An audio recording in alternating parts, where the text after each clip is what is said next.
Hey,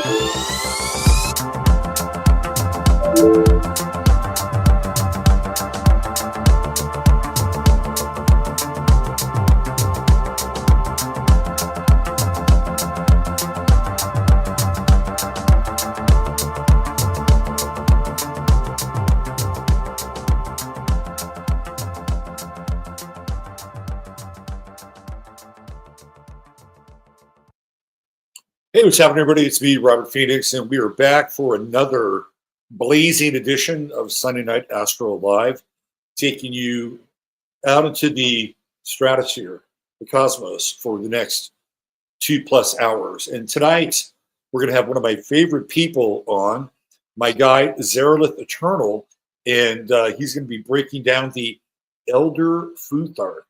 So for you rune lovers out there, this is the show you're going to want to tune into. And towards the end of our conversation, we're going to be talking about the connection between runes and astrology. So we'll bring both of our worlds together, and hopefully by the end of the segment with Steve, aka Zerlith Eternal, you'll have a little more wisdom in your pocket, and you'll be able to follow him also on his YouTube channel, where he does a lot of really tremendous interviews and collaborations. I've been on there with his buddy Gabe, also known as Slick Dissident, and it's a really fun follow and a good listen, and you'll always learn something from Steve's shows. All right, before we bring him on, let's talk about True Hemp Science, who is the sponsor of the show, along with myself, Robert Phoenix, and robertphoenix.com for all your astrological needs. But if you want CBD, some of the best CBD that you can find on the internet, True Hemp Science is your one-stop shop for all things CBD.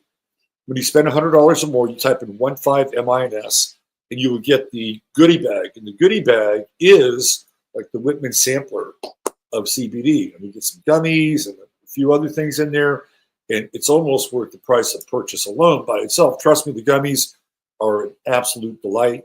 If you spend $100, $150 or more, you get free shipping. And there's always a 30-day money-back guarantee. If you try the product for a couple days or a week or two and it's not working for you, send it back. They'll refund your money. How about that? And guess what? You can always go there, make an appointment, speak with one of their CBD guides, and they'll help you with your CBD experience and pinpoint the exact formula that you need or would be suitable for whatever it is you're looking for. All right, there you go, truehempscience.com. All right, let's not waste any time here.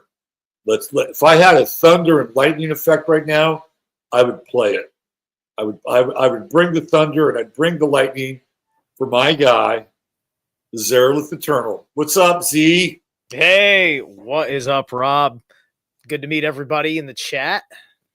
Yeah, so you've populated the chat. You've hung out amongst the people, and now here you are, center stage. So it's great to have you on. We're going to be talking about the runes tonight. Yeah. Something very near and dear to your heart. Yes. And also your heritage. So let's, I always like to start off with, how did you get into the runes, or how did the runes get into you?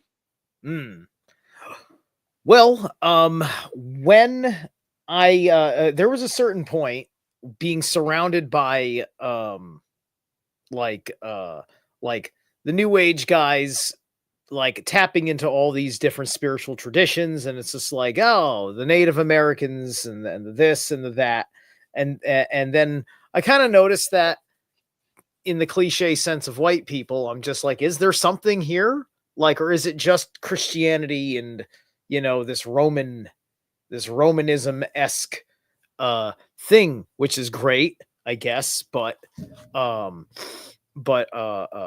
wanted to take a deeper look into it, because I was noticing with the way history was done out and changing attitudes about how forefathers and ancestors were treated.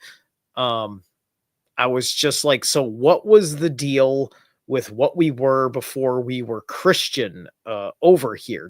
Like, we've got all these pre-Christian settlements, and then apparently there's a Thor or something and an Odin or something, but what is that all like? Like, what were we? What was our lives? And so eventually I looked into all this Germanic and Norse stuff, a little bit of the Celtic stuff, although that didn't as gravitate for me. I didn't feel it as an understanding as much as the Norse Germanic. And because I was already a bit of a gifted person that I had discovered through my time many years before, exploring all these concepts when it was available under all the stuff happening in the New Age, to give me some sort of foundation, because I was deeply interested in the metaphysics and the spiritual science. And then once I started to get it about what it is for the indigenous or Indo or whatever you want to call Aryan Europeans, the people that have been here and were here before Christianity came here, that though, all those traditions and cultures and bloodlines and everything that they were trying to preserve, despite a whole world demonizing it for all sorts of agendas that didn't know what they were cutting out of the soul of the European peoples. And so I knew that these runes were a very central kind of thing, seemed to be a big deal. I was very interested in figuring out how magic worked, and doing new things with magic that weren't coming from these places that I suspected were appropriating not just culture, but also appropriating traditions and disciplines and mystery schools and all these different things, and then uniforming it into other systems, so that way you are fooled into believing that you don't need it. And when the runes began to sink in, when I first started really taking a peek at them, I'd say, I think we're talking about 2018 at this point, is when I actually start meditating on the runes and doing all sorts of research where everywhere I can, about the runes in a very slow way, a lot of like websites and various YouTube channels with good lectures. But then it was also a point where I transcended kind of these academic meanings of it, and all of a sudden started to intuitively click. And that's when my readings became really accurate. Once I had actually tapped into the proper essence of it. And I'm no master of the runes, but I just know that I am gifted to do extraordinarily well with them. Yeah, that's a really that's a really interesting sort of revelation. Was there? I remember when I discovered the runes, and it was probably around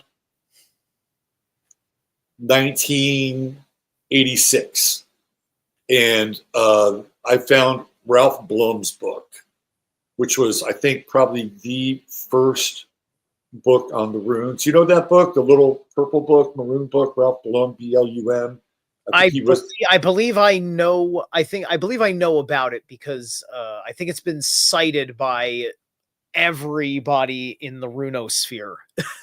Yeah, well, it's because it was, he was first to market. This was a guy who was an etymologist, and I believe he was a professor at Princeton or Harvard, one of the Ivy League schools. Right. And he dove into the runes, and he created this handbook. And then I'm not sure which company created the first. I think I got one of the first sets of the little stone runes and the maroon bag. Right. And I got that, I think, around 86. Yeah. And I really clicked with them. It's like, wow, I get this. I understand it. And it was almost like relearning an old language. Did you feel that way?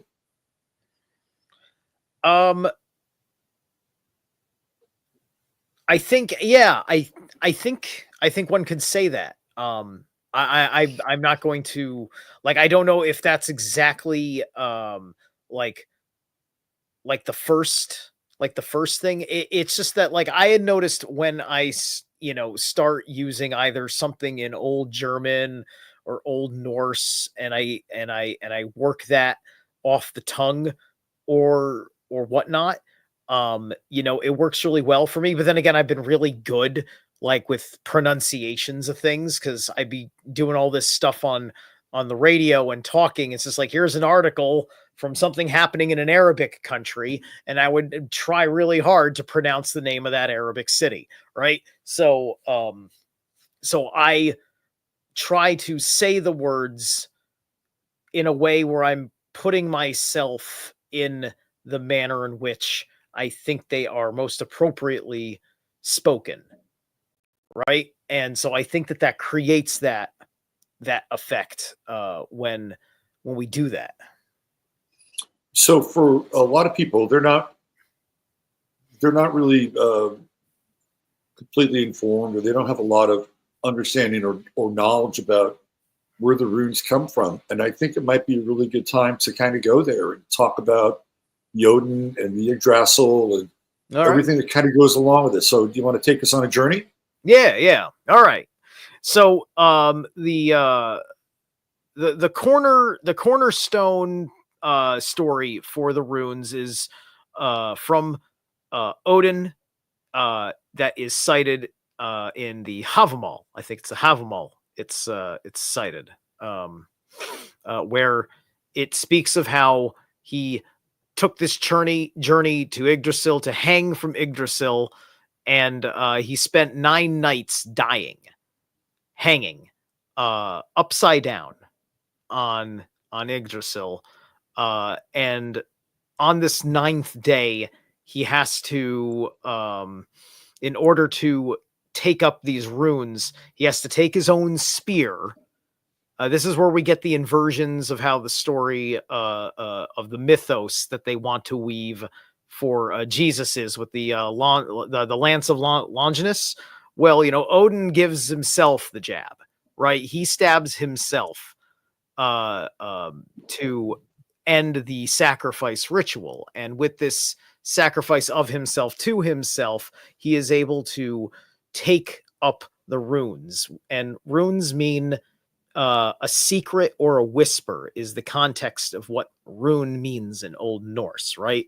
So it's an allegory. It doesn't say, and he picked up the 24, right? It doesn't say anything like that. It doesn't say, and he saw all the letters, right? It doesn't translate to anything like that. It's just he took up the secrets. He took up the secrets of the world tree. He took up the secrets of the universe.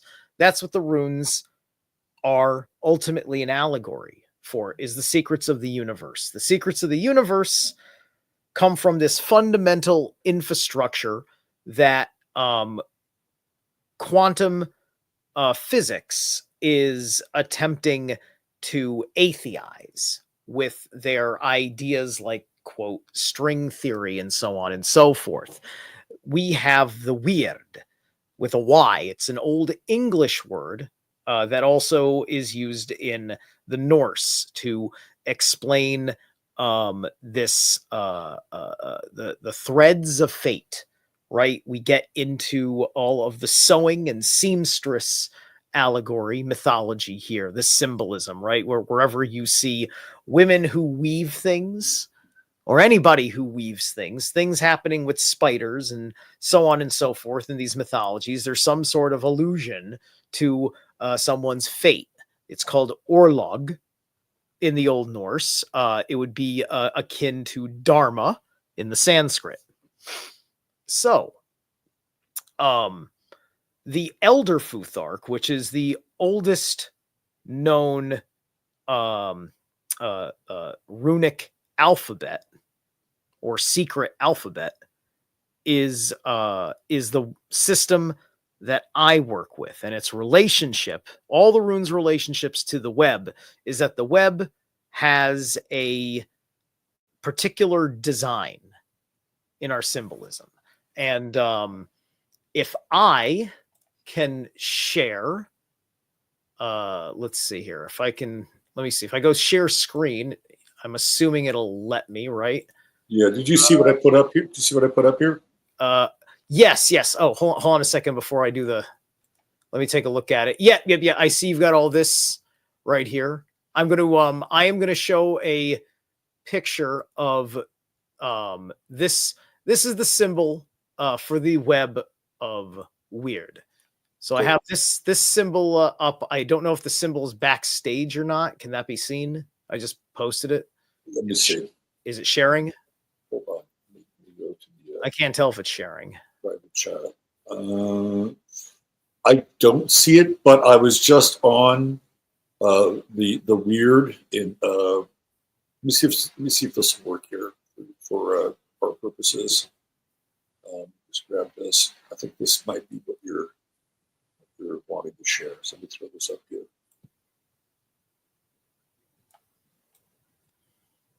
Okay, is that something? Yes, that's exactly right. All right, so let me stop sharing there. All right, so you've got the weird here, right? The divine numerology of 9 is thematic in Norse cosmology, and here is the absolute core. Here are the 9 threads of fate that are interwoven.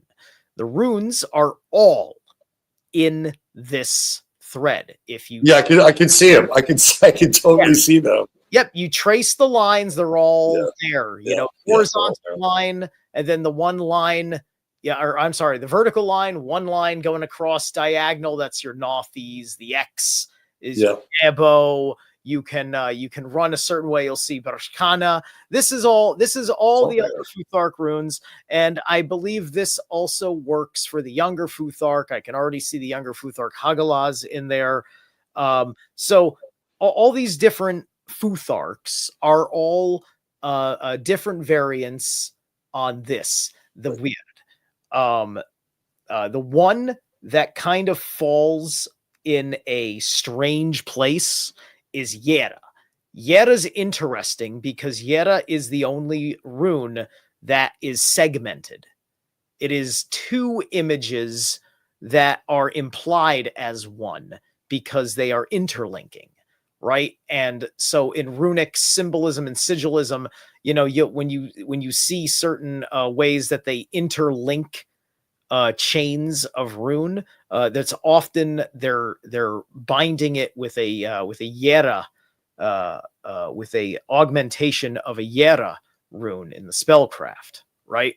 So that to me is interesting because what it does is that it tells us that basically like these are personal and universal. This is a universal thing, but you have your personal 9 and somebody else has their personal 9, right? And then Yera is when 2 different kenning runes, the K runes that just look like a letter C, you know, when they are trying to meet and come into alignment, right? So Kenaz in this thing is just a little bit askew because it is used on an interdimensional level to link different people's fates together over time. Interesting. Right? Yeah. So this so this is an important thing to understand, is this weird and the way that this operates. Then ultimately the way that I integrated the runes was a process of running through the personal development of each of the 3 8s, or the 3 sets of 8. It's 24 divided by 3 is 8. And so each of these sets of 8 are energy correspondences to the tripartite soul. So the physical 8 is for your body.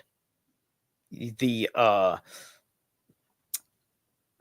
mental 8, which is Heimdall's 8, is for the mind. And then the third 8, which is the spiritual 8. That's for the heart. That's for the soul. And so I spent time on that first 8 and meditating on just the procession of the 8.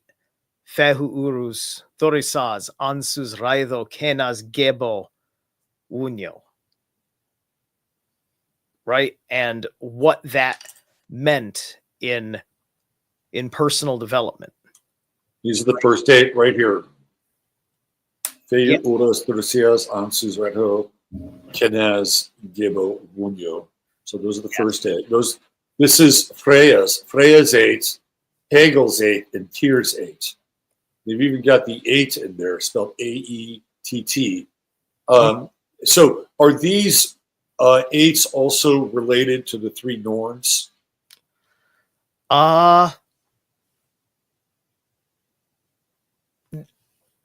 No, but they are correspondent to the 3 Norns in the way that I do my reading spreads, because of there's the 3 8s, but then there's the triple dimension to it as well. So there's like, I don't know, I was hoping that the share screen was going to work properly, because I had, let me see, because I want to take this and share it. I don't know if this can be seen. Maybe if you stop sharing on your end, it'll pop up for mine. So I can show you this. This is one of this image that I have here. There it is. Thank you. I built this myself as like my training wheel, if you will. This is called, the symbol that all these notes are corresponding to is called an Egeshjelmer, or helm of awe. And so this is your soul compass. And so each one of these represents a realm of the world on Yggdrasil, with the center being Midgard or Earth. And so down here are the Norns, Earth, Verdandi, and Skuld. The west is Earth, because that's origins, that's the past. Verdandi is worth, that's the present. And Skuld is what you should do about things. It's about your projection to the future. And then going across, you've got Odin for the mind, Vili for the willpower, and Ve, the 3 aspects of Odin.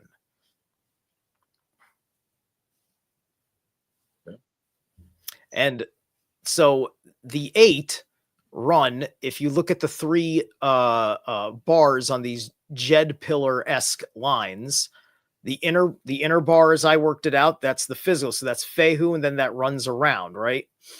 And so that's the path that I focus on. So the example, like Fehu is the cow, the female beast, specifically a female horned beast. That's Fehu. And that her correspondences are to resources and provision, right? Providing milk, providing meat, providing labor and things like that. Then you move to Uruz. Now you move from the primal female principle to the primal male principle with the bull or the ox. The aurochs is the primordial cattle that its genetic lineage traces back to a single herd in Persia, right? So this is part of the Aryan connection to the Indo-Europeans going back to the East. Right, we went with some of these cattle and made the more European breed of cattle over a very long period of time. So these guys. So the oxen strength of things in which you operate. Right. So you have your provisions. You've got everything you need to take care of yourself. You have the strength to take care of yourself. Thorisaj is about boundaries and protections. It's about learning how to defend yourself. It's about having good fences, because good fences make good neighbors. It's respect of privacy. It's all these different things. You're keeping out bad spirits in this kind of practice, right? So, so you see, these are survivalist basics, absolute basics. That is the order of things that you would want to teach a small child to develop to physically take care of themselves. When you hit Ansus, you start getting into something that's mental, but it's very physical world mental, right? It's about all the questions you have about things and figuring out what to do about stuff going on, right? And so you're down on the earth level of mind, looking for that Odinic connection above. You're looking for the answers, the Ansus, right? Raido is about travel, right? You know, you're not going to survive anywhere in the universe if everything comes to you. You got to go to things, Raido. So you have to take journeys. You have to have your mode of conveyances to get there. And this also is an engine of ritual. This rune is the rune of ritual with the R. Then Kenaz, which we talked about before. This is when you've expanded your ability, your knowledge, and your authority to act in the world. Steve, can you hold just 1 second? Yeah. This is beautiful. I'm going to go back to the other graphic because you can actually see the runes. Yeah, as you're discussing them. Okay, absolutely. Thanks. I wanted to be honorable of the short amount of time. I didn't know how much we wanted to cover. No. But this is, but you're going to a place where you're describing some of these runes, and I think people should be able to get a beat on them here. So give me 1 sec. Okay. Yeah. I hope I wasn't getting. No, you're good. Yeah. But as I was going along, I'm like, okay, like here we go. He's getting into it. So I want people to be able to see the symbols, because this is what you were talking about. You started at Feyu, Uras, Orax, and Thursias, Ansus, and now you're on the journey with Raido. And I think that's where you left off. Yeah. Well, yeah. I was just talking about Kenaz with knowledge. Right. Yeah. With knowledge, ability, and authority. Right. Because the process of Raido has built up that, right? Like the ritual. I pick up my guitar and I play it every night and I get better at guitar. Now my guitar serves me because it has more ability to make people say, hey, that guy's got talent, and I like his talent. I want to give him money for his talent, right? You know, that's what happens, right? You go through the ritual, you get better at your craft, right? And then we move to Gebo. Gebo is about the gift, right? And it's about balance. It's the balanced scales as well. So Gebo is making sure that we have things like fair transactions, right? And that all debts are settled. Then from this, it moves into Wunyo. Wunyo means effectively joy. But this is specifically joy that comes from the satisfaction of the resolve. Right? It's why it follows Gebo. When you know the value of your work and you are paid in accord with the known value of your work, you feel this sense of satisfaction. It allows you to be in a state of joy, and thus Wunyo emerges. Then the Dark Night of the Soul starts when you go into the second 8. So, because that opens with Heimdall, with Hagel's. Hagel's means hailstorm. So Hagelaz is there to tell you that, you know, you're in for some chop. This is breaking up the malaise of things. It's revealing where you need work, where you need to grow or heal, which is why heal also starts with the word H.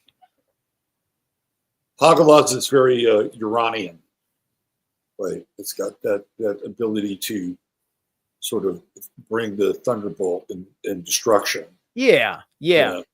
That would be a very I would see that fair quality in there. Yeah. For Hagalaz, right? Yeah. So when I did this, like I spent like a month, like meditating on each one of those runes and doing Galder to tone those runes, you know, to speak the name of each rune at a meditative, long, slow clip where you stretch out all the vowels in the name of the rune, right? And so this was how I went and I did that. And I did that with the first date for a month. So I did this over like a 3-month period that helped me get it to sink in.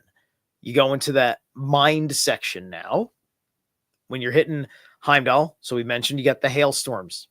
So you're now under crisis and you're in a struggle to do something about the crisis. This is where Nothies comes in. It means need fire, right? It's like if there's a hailstorm, it's probably very cold. You're probably in a harsh environment, and fire is going to protect you from the cold. It's going to keep the ice Jotun and other of the evil wights away, because the light dispels dark spirits, right? And the dark spirits are the ones bringing this particular hail. So thus why you go straight to Nothies. After Nothies, you go to Isa. Isa is the self, the I am, the true core essence, your solid pillar, your axis mundi. Its simplicity is also its power in this sense, right? It is the unbreakable singularity of you. And that's what Hagalaz and Nothis in process does. It strips you away to just that. And it's this process of that pain in which you find a truer aspect of you. I've always felt that Isa, I've always felt that's very much akin to the Hanged Man in the Major Arcana, because there's nothing you can do. Like, you're frozen here. There's nothing you can do. You're kind of laid up. There's no future. There's no past, and it's very much like the Hanged Man in some ways. You have to kind of wait it out and let things thaw. Although with the Hanged Man, I think there are some things that you can do in order to facilitate your liberation.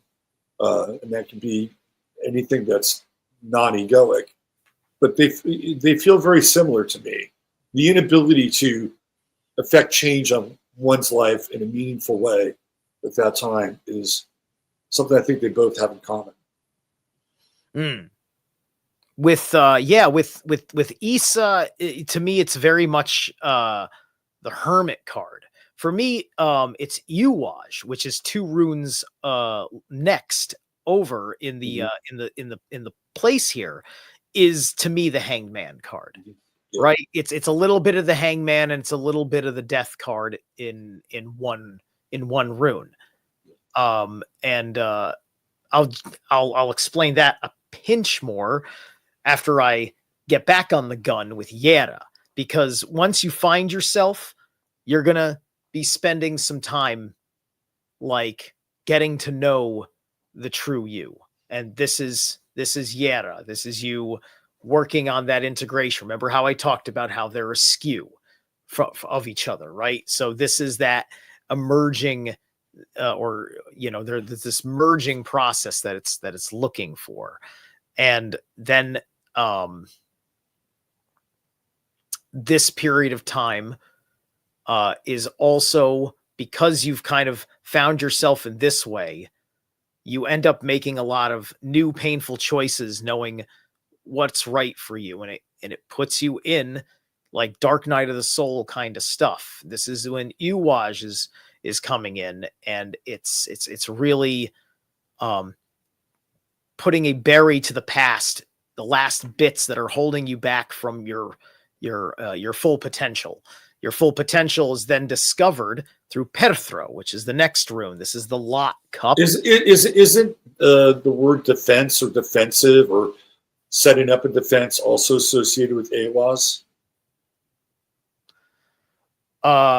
With Awaz, yeah, setting up a defense. I've never seen it that way. Awaz and Uwaj are two different runes. Mhm. Ewaj is the rune that looks like the letter Yeah. M, but it's Yeah. actually the E. Right. You can see it. You can. And that's movement. AWAS is movement. Yeah, Yeah. because Ewaz is the horse. Yeah. Yeah. And then which is the sound. Uwaj is I'm sorry, what was the question again? Well, I always thought that there was a quality of setting up some kind of a defense. Oh With, yeah, setting up a defense. yeah. That to me, setting up a defense that we talked about Thurisaj, Mhm. and then Algiz, which comes after Perthro, is the rune for basically your shamanic power. This is the full like revelation of what your special talents are, which often will serve in your defense as well, depending on the life that you lead, and what these little skills that you need to protect your life are.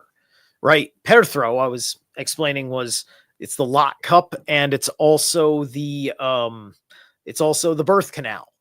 It can also resemble the mother with her legs spread to deliver a child too. So that's also two aspects of Perthro. It's the open portal in that respect, and that's where the great powerful, that great power is coming out of once you're through the dark night of the soul. And this is when this is when the superhero finally heals and he gets the big cool upgrade because he went through the trial and tribulation, yada yada yada. And then it ends this 8 on the soul.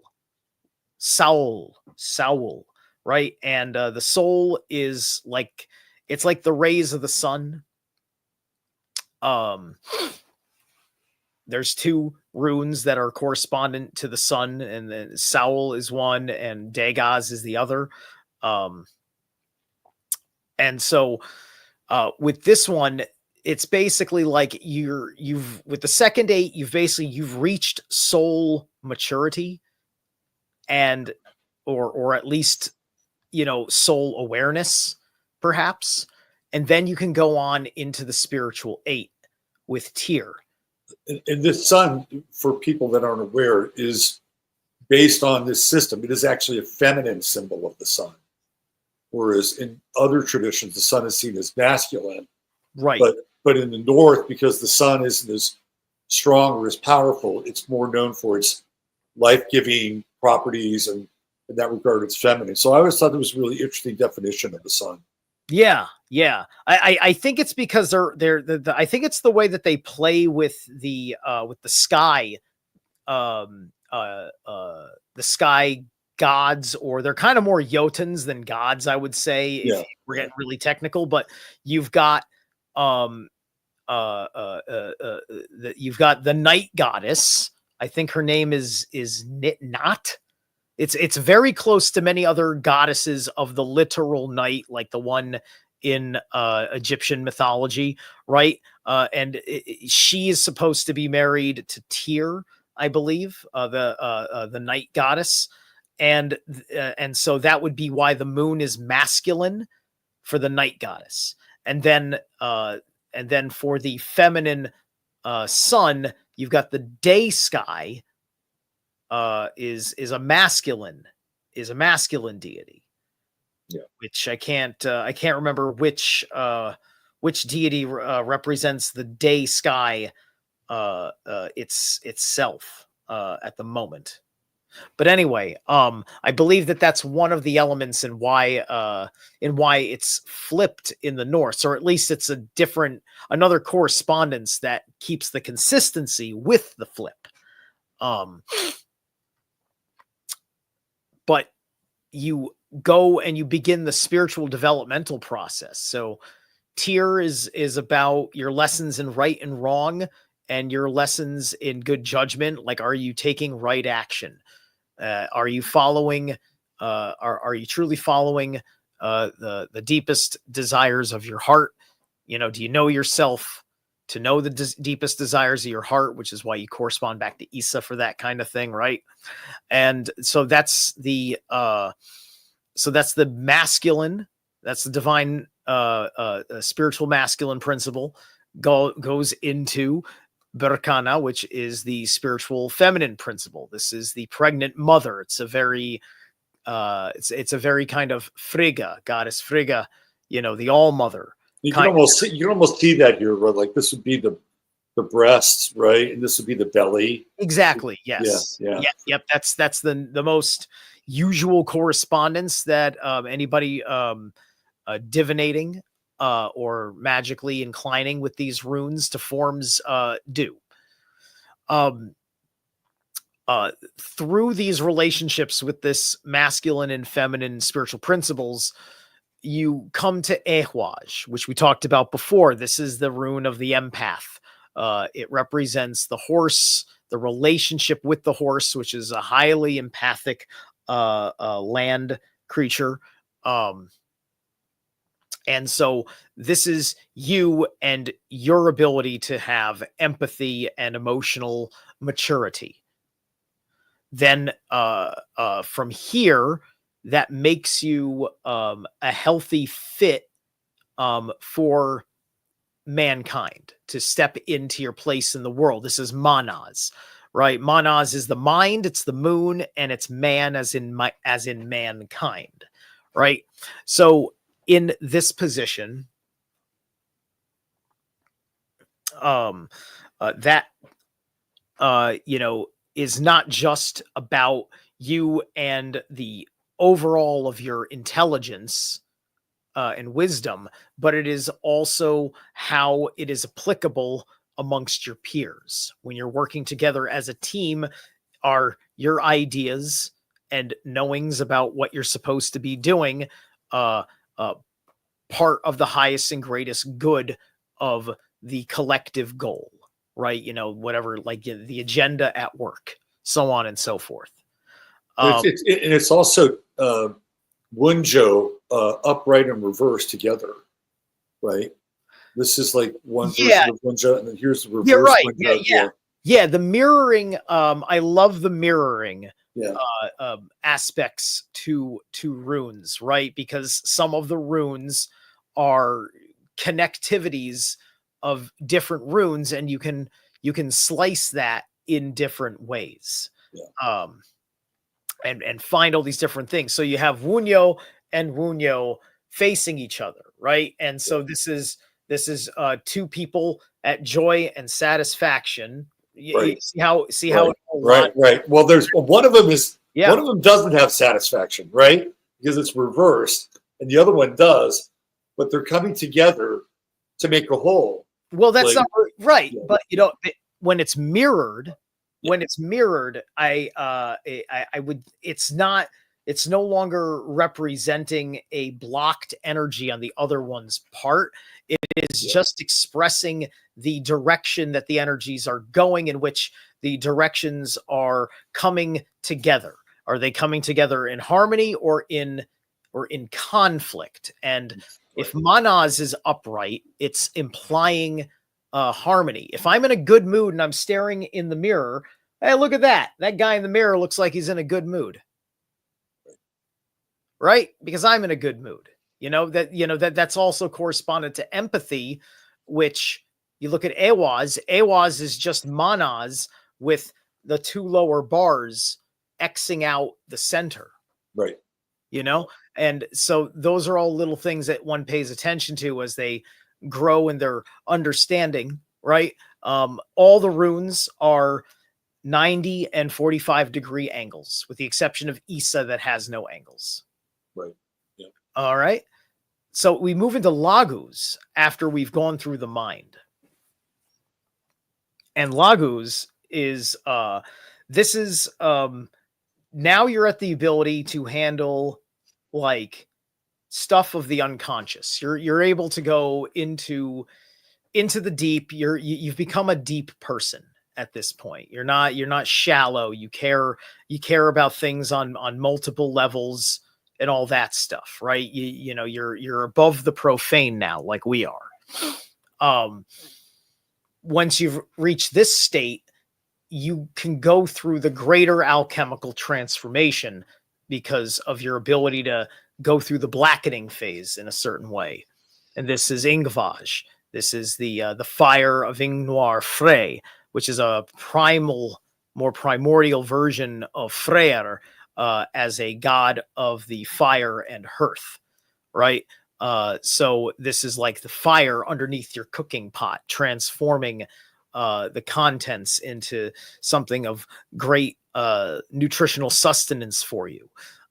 This kind of thing. This then brings out your greatest powers, and this is Dagaz. You know, this is the light of the day. This is the great bright day. It's the radiance of the sun. It's the full-blown power of it. And then once you've acquired all of this intense power, you bring it to Othala. You bring it to Sanctuary. You ground it. You integrate it. You bring it to wholeness. And then you cultivate the rewards from it, which brings us back to Fehu.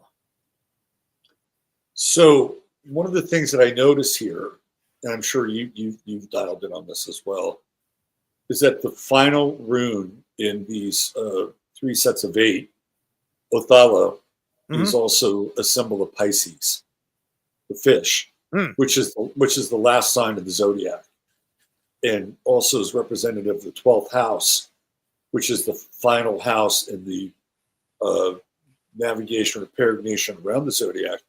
And the first 2 runes I think are interesting because they're both kind of related to these beasts of burden. One Fehu being cattle, the other being the wild ox or oryx.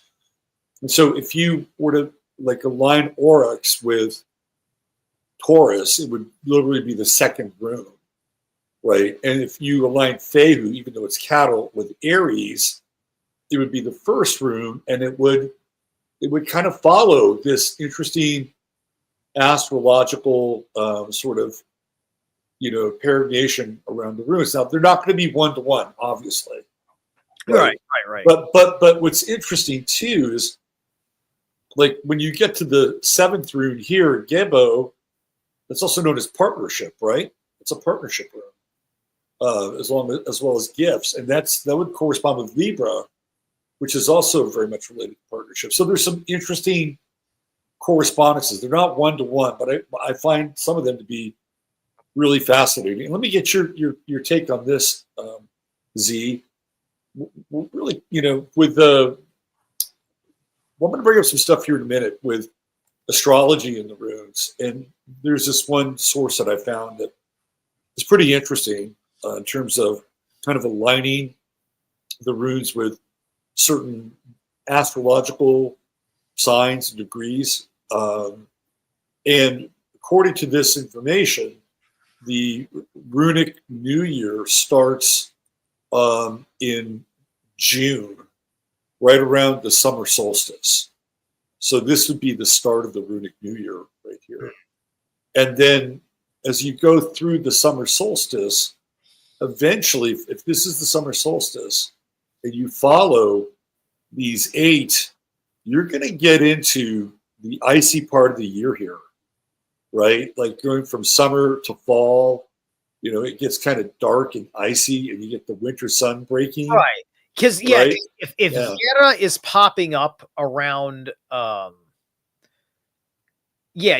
would have to pop up before Isa, because you'd want to harvest before the first. Right. It's not one-to-one, but it's kind of, yeah. There is a path here, right? And then you're at sort of like the peak of the winter sun, and then it comes around again, and now we're kind of moving back into this kind of spring period, right? And then it kind of loops around again. It comes back into that midsummer phase with the summer solstice. And again, it's not one-to-one, but you can kind of see it here. I think it's really, really interesting. Let me ask you a question. I don't know if you're ready to tee off on this one, but in terms of like where we are right now in the world and with the quote unquote culture, do you see a specific rune that you think represents where we are in this time? Huh. Man. I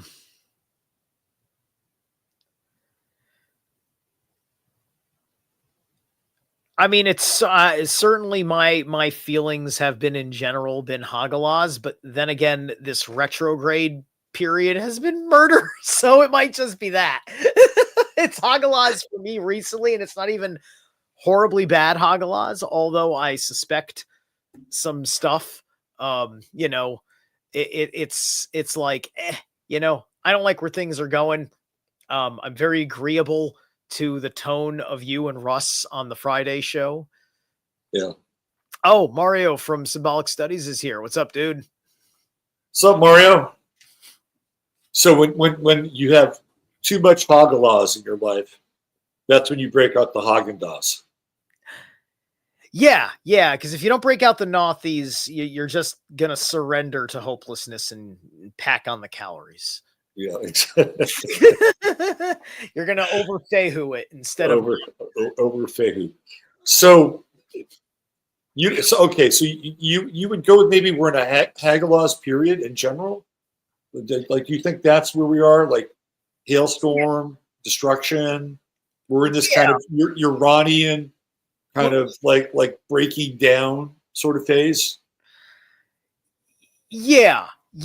It's in this whole breaking down sort of phase, especially because we're in these Uranian moments. You know, you know, like you were saying with Uranus and Hagalaz, because it's very Uranus what's going on right now with like being in this tariff situation, the way people have felt about what they perceived was going to happen after the Ukraine negotiations, right? You know, it's like it's been a while now since that fucking happened, and like it, you know, it's just like I don't think that somebody screwed up those Ukraine negotiations, because everything's okay, even though things are still going on over there. But at the same time, it's that little thing that itches you, is like people are under stress because they really believe that there's a possible Russian attack coming that is being perpetrated by this guy, right? And so people are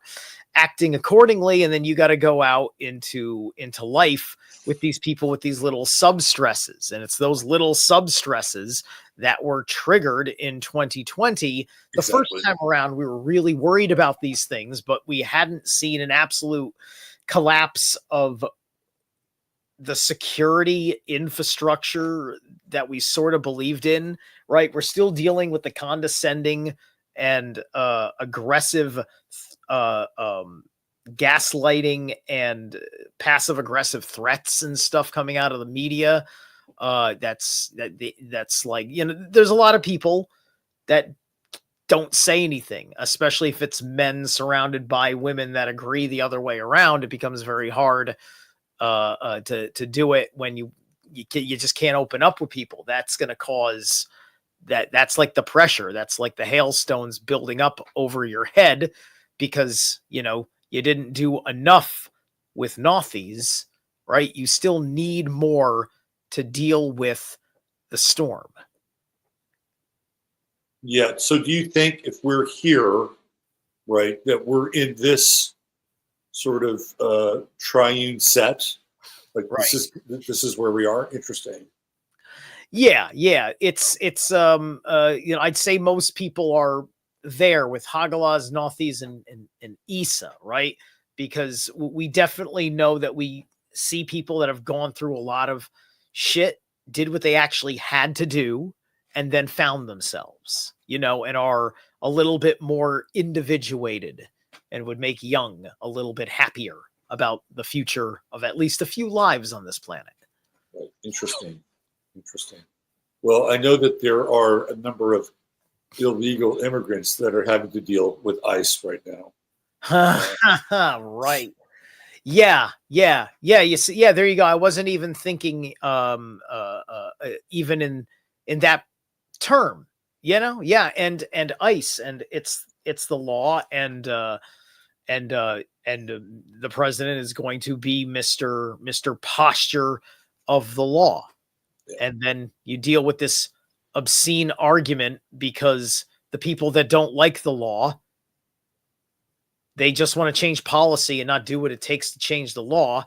And that ought to be a tell. Right. They need a little more tiwas when it comes to that. Mm, They need a little more tier. Tiwas put the tier in tyrant. Right. right. Yeah. Yeah. Yeah. I would tend to agree with you. I think you're on the money. I think we're in this Hagalaz period where things are hailing, and if you've managed to put your vehicle in the garage, you're not going to get pelted. You're not going to suffer windshield damage. You're not going to have your hood or your the roof of your car dented. But not everybody's been prepared for this, right? This is, I think, a major energy that's happening right now. So do you think that we can? Well, I mean, we may not have any choice, but there is sort of a breakthrough here with this process with Jera and a harvest and abundance. And based on the fact that we're kind of here, I see not these, honestly, as being like austerity, almost like forced austerity in some ways. Okay. People figuring out how to deal with these rapidly changing socioeconomic situations. Mm-hmm. And it's not really about abundance. It's about tightening the belt and figuring out, okay, like, how do we get through this time? And then we hit Isa, and it's like, okay, I got rid of the things that I didn't need anymore. I've got liquidity. I've managed to deal with my internal fears, and I've dealt with my external preparations, and now I wait. Right? I mean, isn't that what that's about? And now I wait. Like, what else? What else can we do? Right? We get to this one point. What else can we do? In your mind, what would be the shift? What would be like a social shift from going from Isa to Jera? Like, do you have any idea as to what that would look like? Well, so Yera is the two Kenaz runes trying to merge, right? So people are going to find each other that need each other, in short, right? It's just like, if you don't have the skills that I need, and it's that desperate a situation, it's like, I love the luxury of having friends that aren't useful and we're just there to hang out on Sunday night. But if my time is on survival time, I need people surrounding me that which my skills are helping them, their skills are helping me, and both of us are contributing to taking care of problems where the rest of the world has failed us, right? So how you come out the other side of this Hagalaz period is going to be entirely dependent on how strong your skills are by the time you find yourself. Interesting. It's great that we have Mario in chat, because he has this really fascinating concept of the pole star. Right. And he really did a great job sharing this with us at our event in Kerrville this last October. And I can't help but think that when I look at the center column of the three eights, Ansus, Yera, and Manaz, they look like the pole star. They look like the center pole of like what's happening over here, and then what's happening over here. Have you ever made that connection at all between these three as being like the pole star, or the center pole of what's going on? Not with these three. Actually, it's I do it with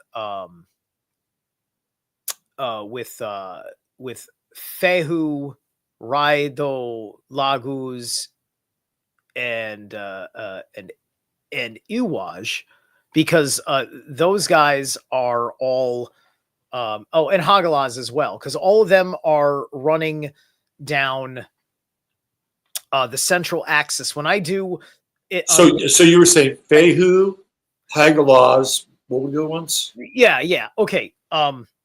When I am like you saw the wheel, the Helm of All wheel, right? Yeah. So because I'm always using that one, that's where I see it. There's the 3 runes that sit in the north and the 3 runes that sit in the south, and it's between those 6 that's where I see the activity. That's the central axis for you. Of the central axis. Yes. Okay, got it. Okay, cool. Yeah. So that would be Fehu, Hagalaz, Tewaz, and then Raido, Iwaj, and Laguz. Okay. Yes. Interesting. Yeah. Cool. So in the north position is Niflheim, right? So that's the waters of creation, and then the south position is Muspelheim, which are the fires of creation or destruction, if you will, right? So that's why they run in that particular manner. Put your graphic back up there so people can see it. Yeah, sure. Share screen. Window. That was this one. Yeah. This is not the most advanced version of it, but it's the one with the clearest writing on it at the time, right? So yep. So yeah, so you can see my cursor, right? Yeah, I can. Yeah. Then down here. So this right here. Got it. Yeah, that's so that's the central axis. Really interesting. Mm-hmm. Yeah. So I wanted to see if there was some correspondence there, and there was. Yep. And then all of these are aspects of each realm, right? So in the psyche, you've got intuition, superconsciousness, ego, subconscious, chi energy, the unconscious, the empathic realms, and then the higher consciousness, and that goes around with Asgard and the super, Jotunheim for the ego, the dark elves and the dwarves are in the subconscious, the fires are just pure chi, pure energy. The hell is obviously the unconscious, and Vanaheim, the west, is for empaths, and then Lossafheim, the light elf realm, that's the ancestors, ascended masters, spirit guides. Very cool. Very, very cool. So the other thing about runes is that they're not only tools for divination, but they're also sigils. Do you use these as sigils at all? Yeah. I've got one tattooed right here. There you go. Yeah. That's my one runic tattoo, and then I've used a number of sigils in different aspects, which includes some of the design work that you see on my channel. Such as using the Filthot, or as the scary people like to call it, the swastika. I use it every day on my channel, but it's not a Von List style runic design. So it is understood that it is not associated with Mean Mr. Mustache, right? It's all primal. It's got curvature to form in some in one version of it, and so on and so forth, right? And it's there to be a representative of that energy, and not to be implied with anything that ever happened, right? Because it's an inescapable in actual reality, and we're just scared of the one time the German guys used it. But yeah, no, like there's all sorts of sigils that I come up with. Sometimes I create one for ritual work that I do, and all sorts of things. Once in a while, somebody needs help, and they're just like, oh man, I need a sigil for a thing, and sometimes I'll do that. My friend needed some storm protection, and so I came up with a sigil design in a protective circle formation that I intuited, and say, here, work with this, make it your own, right? Little things like that. Cool. So do you want to look at this chart that I found here?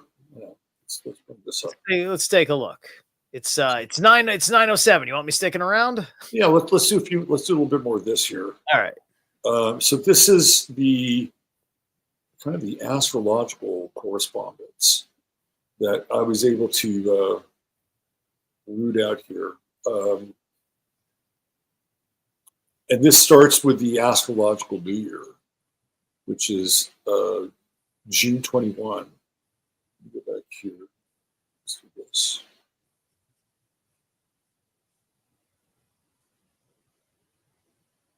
All right. So here we go. This is like connected to the sun sign, right? And then I think you can use these various degrees also to connect with the moon and the ascendant. So basically, it's the same thing that you were talking about, starting off with Feyu, right? There's your Feyu right there. Okay. And it starts on the 21st of June, and then July 7th at midday, it's over. So according to this chart, from 21 June to July 7th midday, if that's your birthday, that is the rune associated with people born during that time. And we just go through this. We have Uruz, 7 July, 23 July, Thursias, 23 July, 7 August, Ansu, 7 August, 23rd August, Raido, 23 August, 8 September, Kenaz, 8 September, 23 September, Gebo, 23 September, 8 October. There's your Libra right there, Gebo, right? The two lines of the cross. Wunjo, yeah, October 8th to October 23rd. And so, this thing progresses and goes through all the various runes and the potential for all the different signs. Wunyo kicks off just before Samhain. So yeah. So then here we go. This gets into, I believe these are what I think this is related to the moon. So these are different. This is a different chart for the moon in general. So this is what people would have. So if your moon shows up somewhere in there, this would be the sign associated with your moon. It's similar, but it's a little bit different. Yeah. So anyway, what are your thoughts on the correspondences? I mean, we're not going to go through each and every one of them, but if we go into like degrees of we'll go back to this one. Oops, let's go. So yeah, I would be like my moon is wait, am I going by where my moon is placed, or I'm going what so it would be like the degrees of your moon. Right. So the degree of my moon where I am born, right? Yeah, I'm a cusp, right? So I believe that makes me I guess I'm an AWAS because I'm pretty much 0 cap. I'm a Sag cap cusp. Okay, so where's AWAS here? Down the middle. Gray line. Yeah, right there. AWAS. So it has AWAS at 015. I'm sorry, UWAS, excuse me. UWAS. Get your WAS right, man. Yeah, there it is. 015. So right there. There's your moon right there. Gotcha. Okay. So based on what you know about AWAS, can you relate to that? Like with you. Okay, well, UWAS has that hangman quality, and it's sitting in that south position with you know, where Laguz is also, and things like that, right? So if this was a sidereal chart, that would be in the Mula Nakshatra. And as you know, that is galactic center. And the Mula Nakshatra for the moon is about the empty mind, right? Like the way everything works with my mind is it's all like, it's practically all RAM, right? It's just like my hard drive is like this huge well of souls connected to the Akash, right? You know, and the wonderful mix of weird things I know and stuff that's actual memories. Right? And so then you ask me a question, and then my mind just knows how to pull it from like somewhere crazy. Somewhere crazy, it just weaves out of me, right? And this is the moon in the Mula Nakshatra, in the third house in my Vedic. So I get the ability to communicate this crazy stuff this way. Cool. Well, if you people want to communicate with you further and more, where can they do that? Excellent. You can find me in various aspects of social media, like the Zerilath Instagram page. I do these tarot rune readings. So the tarot is involved in the spread, as well as I Ching, animal spirits, and whispering woods, which is a small little thing. And you can email me for that at my name, Zerilath, at yahoo.com. I'm available. You can find me on Telegram and things like that. You'll find my social media connections on my YouTube channel. Let's see, Zerlath Divinations on Facebook. I don't post there super often, but it is designed to be there as kind of a business page. Yeah, that's kind of the main places. Oh, Zerlath 369 on X, and that's about it. Okay. Well, I'm glad that we could get together and have a little runic talk here. Oh, this is great. Thanks for getting Sunday. me to get through the spiel. Yeah. Yeah. And when is your solar return again? Right now. Right now, today? Like, yeah, like I will officially be 45. I think, wait, yeah, no, right now, 9:15 p.m. Well, you know what that means, Steve. I get a song? You get a song. Not just any song. Oh, no, not for you. You get a special song. All right.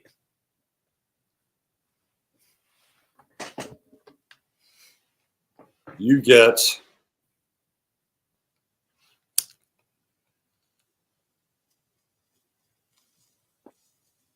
the Viking birthday song. Viking. All right. Yes, this is for you. Specially curated.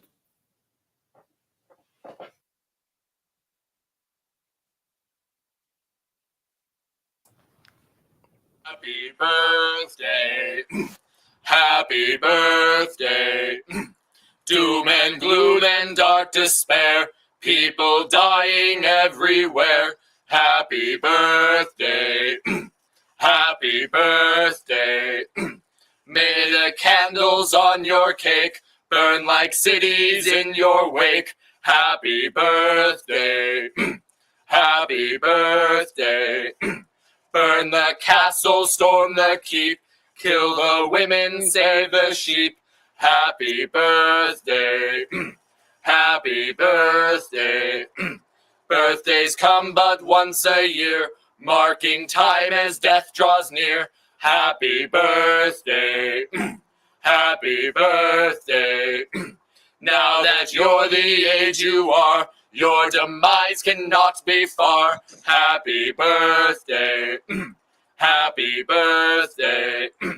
We love children, yes we do, baked or boiled in a stew.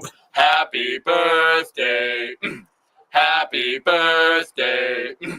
This one lesson you must learn. First you pillage, then you burn. Happy birthday. happy birthday. While you eat your birthday stew, we will loot the town for you. Happy birthday. Happy birthday. It's your birthday, never fear. You'll be dead this time next year. Happy birthday. Happy birthday. So far death you have bypassed. Don't look back, he's gaining fast. Happy birthday. Happy birthday. When you've reached this age, you know that the mind is first to go. Happy birthday. Happy birthday. You are very, very old. Soon you will be dead and cold. Happy birthday. Happy birthday. Well, thank you. That sounds like a devilish time. Hey, for a guy that likes death metal, you can relate to that, right? Of course. It's a death metal happy birthday. Well, There enjoy the rest of this special night, Mr. Z. Yes, sir. Been All right, great you guys have fun. I'll be listening. All right, see you later. Later. There is the great Zerlith Eternal. Bringing a little rune talk here on Sunday night. And I hope everybody enjoyed his breakdown of the Elder Futhark. I've always liked the runes and felt a very intuitive relationship with them when I started to cross my palm. All right, so we're going to make a transition here, and we're going to move into some astrology talk, believe it or not. And don't have a ton to cover tonight, but I have some. So one of the things that we're going to look at is somebody had requested that I look at Mark Carney's chart. And Mark Carney is going to be the Prime Minister, I believe, for Canada. Now, I don't know if he's been approved, voted in. I don't know what his status is. But it looks like he's going to be the guy. So we're going to look at Mark Carney's chart. We're also going to look at where we are right now, astrologically, and more importantly, where we're headed. Because Mars in Leo is just around the corner, and I have some thoughts about that for sure. So why don't we do this? Let's get into the chart of the moment. We'll kind of break down where we are. You know, I was looking at when McKinley did his big tariffs. When he went full tariff, or when he brought out the big tariff gun, I was trying to see like if there was any connection between the astrology of when McKinley was doing these tariffs and the astrology of when Trump was doing the tariffs. And I'll tell you what I found, which was interesting. Give me 1 second here. I'll show you the date. 1 second.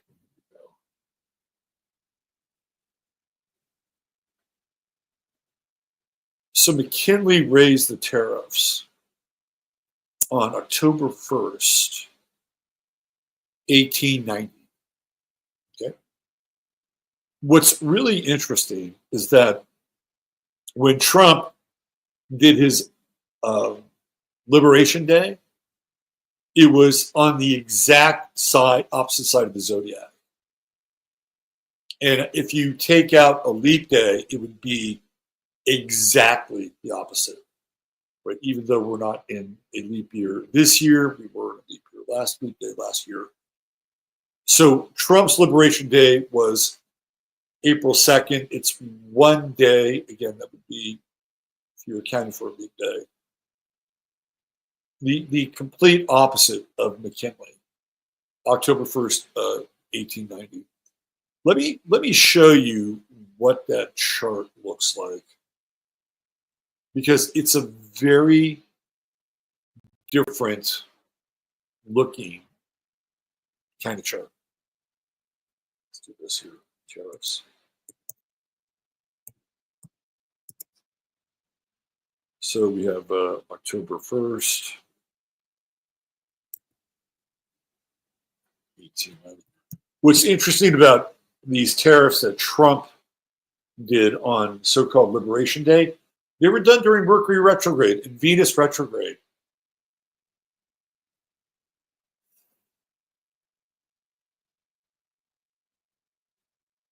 I suppose we could look at it from this perspective of, well, this is a reversal. You know, that somebody somewhere, whoever called for the tariffs, and I'm not sure entirely Trump did, but whoever called for the tariffs has this idea that they're going to reverse something, whatever that is. It could be the economy entirely. Trump goes along with it. It's sort of revisionist history in some ways, right? It kind of goes along with it. We're going to go back to McKinley. By the way, it's not a coincidence that he renamed the mountain in Alaska McKinley again. Right? It wasn't Mount McKinley. They changed the name. He changed it back. So we're talking about something that's almost like a mnemonic or totemic renaming of the mountain in order to bring the tariffs full circle, to reignite them, to re-envision them, to give them the power of the mountain. So I'm going to show you what these tariffs, or what the astrology was like for the tariffs back when McKinley did this in 1890. Also, by the way, under a Mercury retrograde. However, it was a very different kind of Mercury retrograde. Now, Trump did these tariffs with Mercury in Pisces retrograde. The intention is a little murky in Pisces. Am I right? I think it's a little murky. So let's do this. We'll bring up the McKinley tariff chart so you guys can check it out. We'll zoom in a little bit here. Now, I did this as a noon chart. I don't know when he actually put pen to paper. But there's some interesting things going on here. First of all, Mercury is retrograde and it's in Libra. To me, this makes complete astrological sense. You know, what McKinley is trying to do is he's trying to level the playing field. He's trying to, you know, bring this imbalance of trade into accord. And the key word here is balance and imbalance. Because we have this Mercury retrograde right there. The sun is also in Libra and Uranus is in Libra. But right now we're just looking at Mercury retrograde. Well, guess what? Jupiter is in Aquarius here at 2 degrees. Well, where is Pluto right now? Pluto is also in Aquarius, and it's right there. So transiting Pluto is on top of this Jupiter in Aquarius, which was, I guess, key, critical in terms of the astrological alignment for the McKinley tariffs. So this is really interesting. So we have at least one transiting planet that's in alignment with it. We got another one. It's Jupiter. Jupiter is currently in Gemini. That's right, Gemini. And Jupiter, it was right about there, right during Liberation Day. Well, it's also conjuncting the true node in Gemini in the first tariff chart. So we have some interesting transits that, you know, begin to correspond just a little bit with what's going on here. The other, if we're looking at another luminary, would be Uranus, which is right here, and it would be conjuncting the moon at 20 degrees Taurus during this tariff enactment by McKinley. What's fascinating about the moon is it's also in opposition with Venus and Scorpio, which is other people's money. To me, this is a really interesting chart as it relates to trying to bring some balance back into the whole trade deal, right? Now, McKinley faced some heat and some criticism, maybe not as much as Trump, but he did face some heat and some criticism. And eventually they had to redo this thing. But there were some interesting pieces that came out of it. It wasn't like a complete bust. But at the same time, we're talking about 1890. And, we're not even really in this, second industrial revolution. Like that won't happen for at least another 10 to 15 years. Like the second industrial revolution really starts happening in this country right around 1900. So we're not quite even there yet, but it's starting to ramp up a bit. The United States is starting to create more goods. And at that time, if you look at why this was done historically, at that time, Europe had gone through the first industrial revolution, which starts kind of just slightly outside the Victorian era, a lot of child labor in London. So they had a long time to figure out how to mass produce products, whether it was, their version of wagons or their version of steam engines or whatever, weapons, whatever was happening on a manufacturing level. Europe was ahead of the curve.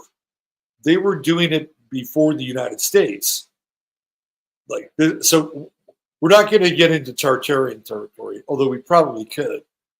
But we're looking at like what was on the table during this time in 1890. And so what Taft is doing, he's like, we're at a deficit when it comes to manufacturing in Europe because they're just way ahead of the game. So we have to level the manufacturing playing field so that this fledgling industry in this country can begin to keep up. Now, what he doesn't know and what Europe doesn't know is that in less than a quarter of a century, Europe will be embroiled in World War I, and a lot of the manufacturing capabilities in Europe, whether it's Germany or France, a lesser extent in England. Like England doesn't really get massively hit until World War II comes around. But the continent takes a lot of shelling. So when that happens, the US begins to catch up a little bit, right? They start to play catch up with manufacturing. You have, Henry Ford and you have the Model T and like things are starting to really take off a bit. And if you move that forward, even after World War I, you have the Gilded Age, and things are really happening, right? And Europe is in a slump. They're recovering. They're trying to find their footing. So at this point in time, Europe is ahead of the game, and this is why McKinley is using these tariffs so that he can kind of slow this thing down a little bit and get American manufacturing a bit more up to speed. Now, the thing that happens is that eventually it doesn't really work out. It does, but they remove the tariffs and they move more towards I guess what you would call a version of the free trade model. If you see, when you see Mars here in Capricorn, again, to me, Mars in Capricorn represents production. It's production. It's, hardcore labor production. And what is the yacht about? Okay. Well, we have Neptune at 3, which is right there. We also have Pluto at 7. They're both kind of hooked in on this yacht. I'm sorry, Neptune is at 6, and Pluto's at 7. So you have a double inconjunct coming from Neptune, Pluto, and then on the other side, we're going to bring Chiron into that conversation. Now, when I think of Chiron and Leo, especially during this kind of manufacturing push, I think of children. This is really the beginning of, child labor in a lot of ways. Yeah, and Chiron, to me, is Leo's representative. Childhood labor, especially the in conjunct with Mars. And it feels to me like with Pluto and Neptune here, also in Gemini, it's kind of like, well, by any means necessary. Now, I've talked about this before, and some of you may remember this, but when industrialization and factories were starting to take off in this country, men did not want to work in them. They were like, no, why do I want to work in a factory? I have a trade. I'm a blacksmith, or I am a surveyor, or I have a farm, or I'm a cattle rancher, or I make rifles or guns, or I'm a cobbler, or I'm a tailor. Like, this is what men did. Men had a trade, they had a craft, and they plied it. So it was not the big corporations, which are just really starting to get off the ground here in 1890. And you know who are the founding fathers of the corporations are, of course, people like the Vanderbilts and the Van Dynes and the Mellons and the Rockefellers and the J.P. Morgans, and you know who they are, right? So they're the ones that are creating the factories. But men aren't going there. Who are working in factories? It's women and children. And you can see here with Chiron in Leo, I think that this is part of what's happening, because this is why McKinley was instituting these tariffs. He wanted to build up American manufacturing. He wanted to slow Europe's roll. And over here with Pluto Neptune, it's kind of like by any means necessary with Pluto. And with Gemini, it's like, okay, well, who's going to work? Who's going to be the kind of the working class fodder here? Well, it winds up being mostly women and children, right? So it's really interesting to look at why and when and how this is being done. And look, I don't think William McKinley consulted with an astrologer. But if you're going to enact some tariffs, why not have a Mercury retrograde in Libra? Because tariffs are about contracts. It's like, we're going to have a contract with you, and you're going to bring something in for X. We're going to take some of that. And then, of course, we're starting to manufacture. So we're hoping that we can level the playing field and have a reasonable set of contracts. Now, would it have been better for McKinley to wait till Mercury would have gone direct? Maybe, because this thing got overturned eventually. And I wonder if the same thing is going to happen with Trump. So let's just take a look at this here. This is McKinley tariffs. After 450 amendments, the Tariff Act of 1890 was passed. It increased average duties across all imports from 38% to 49.5%. So that is a raise of 11.5%. McKinley was known as the Napoleon of protection, and rates were raised on some goods and lowered on others. So it wasn't just a straight across raising of the tariffs, always in an attempt to protect American manufacturing interests.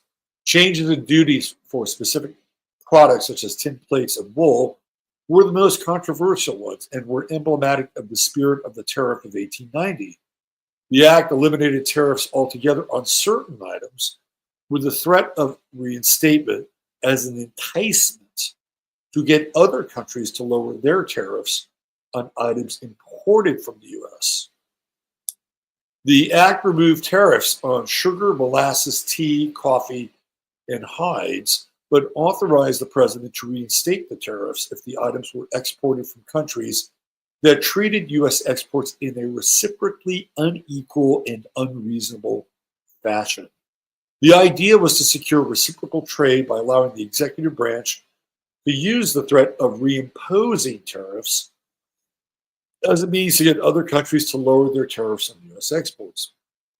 Although this delegation of power had the appearance of being an unconstitutional violation of the non-delegation doctrine, it was upheld by the Supreme Court in Field versus Clark in 1892 as authorizing the executive to act merely as an agent of Congress rather than as a lawmaker itself.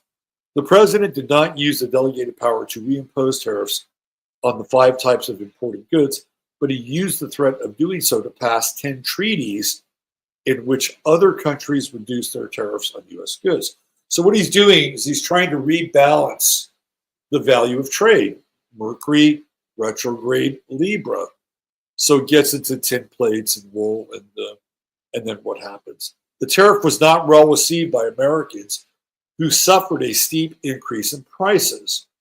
In the 1890 election, Republicans lost their majority in the House, with the number of seats they won reduced by nearly half, from 171 to 88. In 1892 presidential election, Harrison was soundly defeated by Grover Cleveland, and the Senate, House, and presidency were all under Democratic control.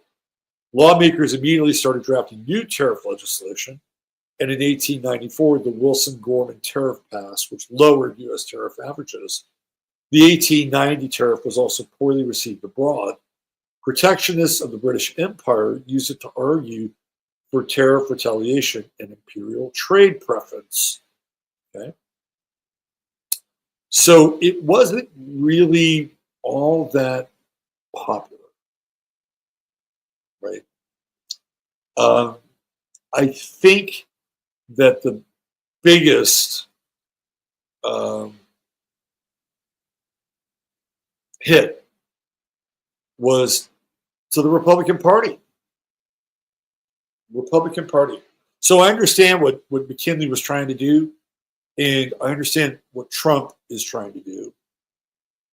If prologue is passed, or whatever Q used to say, then if this continues and prices continue to go up and the available income for people does not increase to take care of those prices, staring down the midterms in 2026 might have very similar results. And in which case, if there is an election in 2028, which I do have some doubts about, by the way, if the tariff bad taste in the mouth is still lingering, then we might be looking at a very different kind of presidency. So I think it's interesting that both presidents chose to use well, they didn't choose to. It was just literally in the air with both tariff moments in time happening under a Mercury retrograde. Now, what's interesting about the Trump tariffs in the Mercury and the Venus retrograde in Pisces is that, how do I say this? People knew what McKinley was trying to do. Right? They knew based on what was happening at that time, what was happening in Europe, what was happening with American manufacturing. People didn't necessarily agree with it, but they understood what McKinley was trying to do.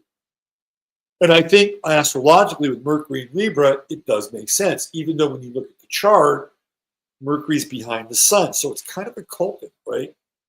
Now, Venus is on the other side of the sun, and Venus, if I'm not mistaken, is in Libra. No, I take that back. Venus is in Scorpio. It's Uranus that's in Libra.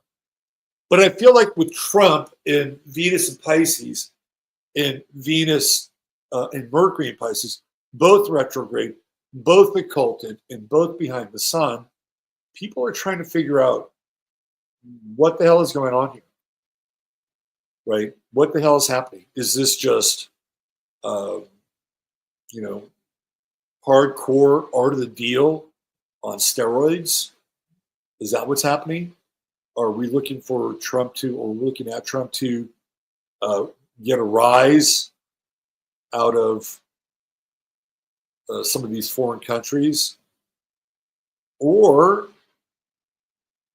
is this going to lead to some kind of major financial disaster, crash, resets, bring on the digital currency, not a central bank digital currency, but digital currency in general? And I think that this is where the issue is. It's not real clear. And for me, it has to do with these retrograde planets in Pisces. Let me get the chart up here. And we're going to look at where we are right now. Let's find it. I'll bring it up here. Oh, come on. Now.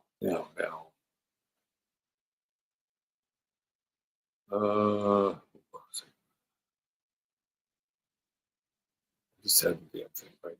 Let's do this. Let's do this.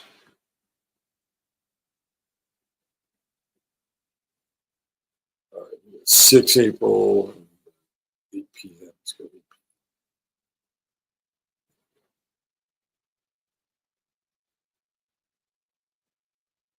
And let me put a few other planetary influences in here.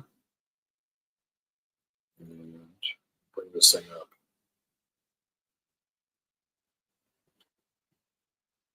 Hold on.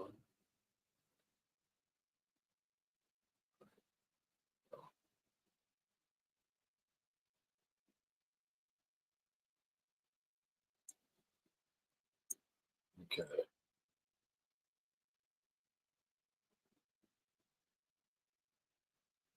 All right, so here's the chart, and then I'm going to pull it right up here. And go.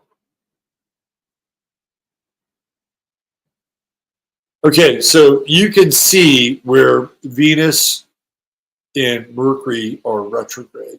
By the way, Mercury goes direct. That's right. Our old pal Mercury goes direct tomorrow. April 7th.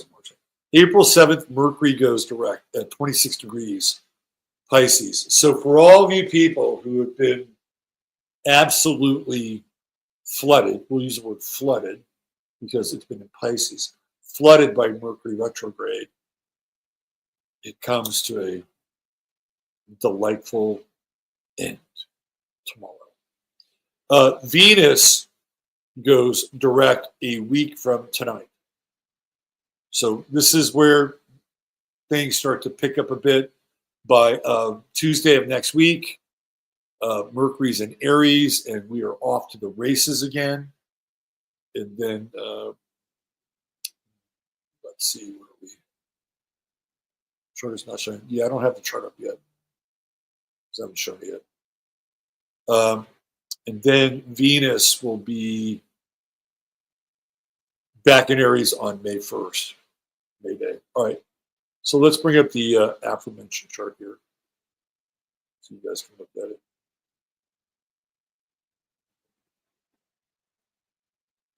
There we go. All right, so that's for tonight. And you can see right here with Venus and Mercury.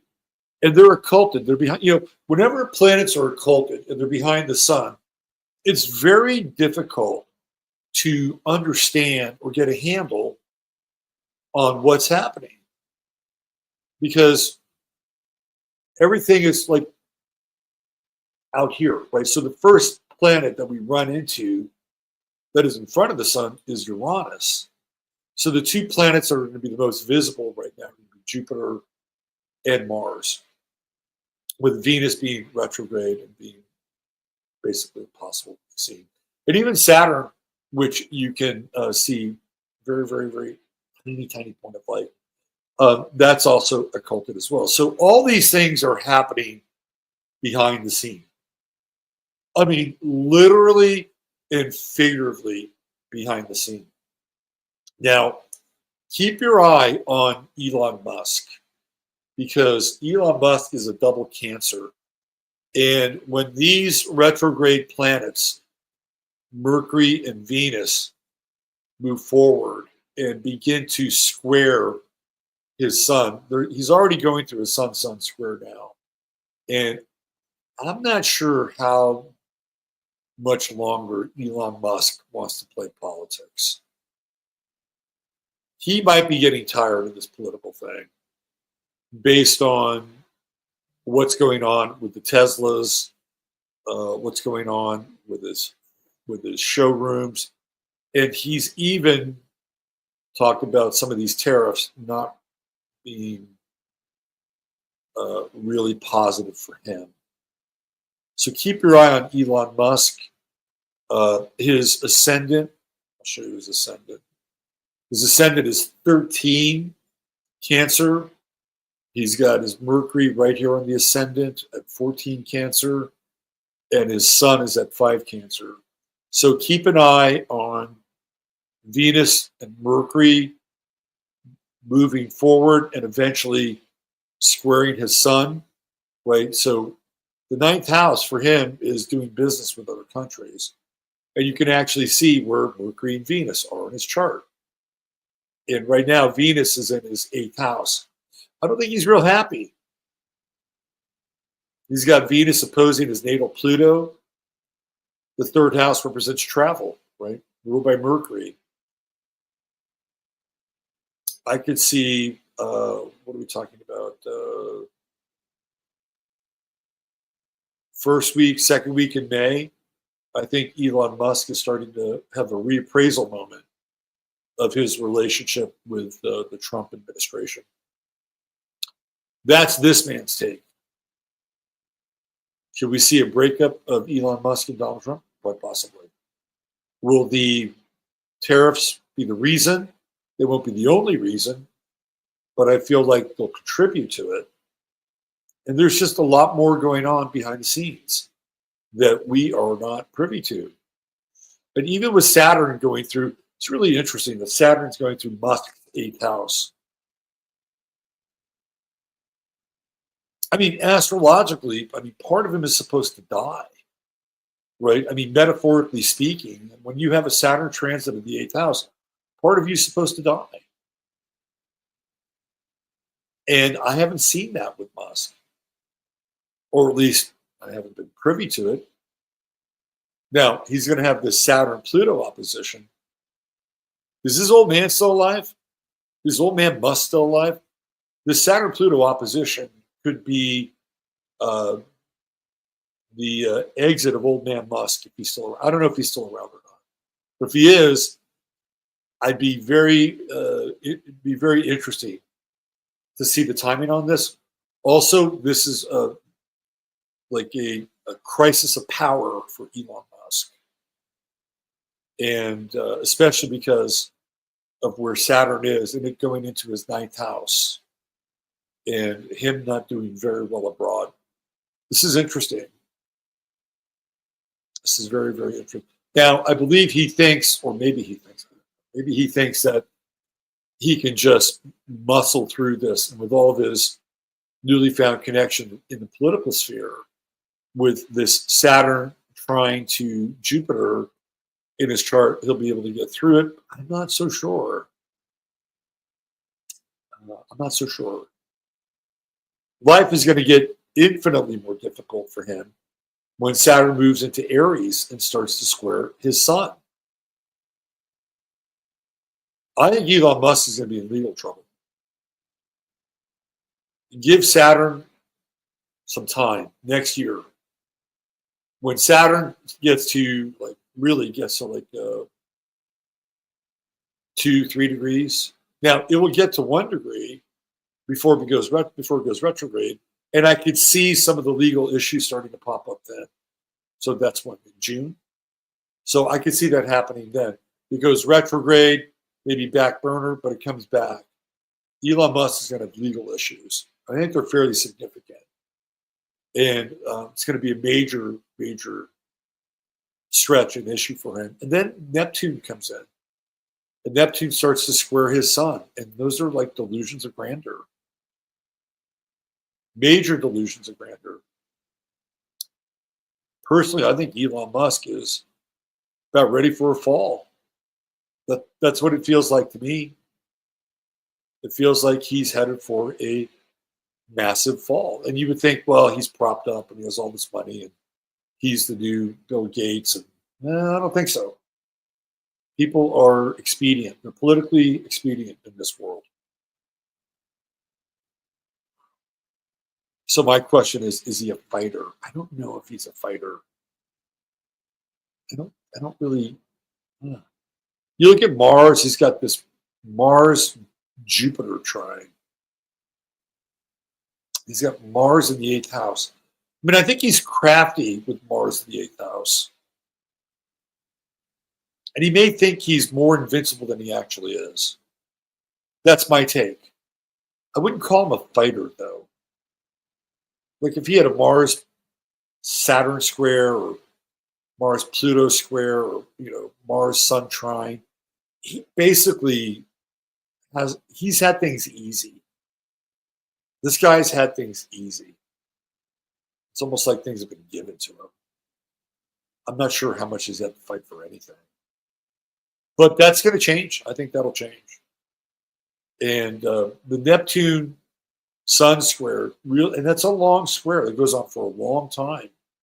And it's right here. There's Neptune, right? There's the Sun, bada bang. That could be really deleterious for him. And again, I think it's legal issues. So if you like Elon Musk, you think he's interesting, entertaining, funny, and I would say enjoy this act of Elon Musk while you can, because it doesn't get better from here on out for Elon Musk. I didn't know I was going to go there, but there we go. There it is. All right, let's take a look at where we are now. Let's do that.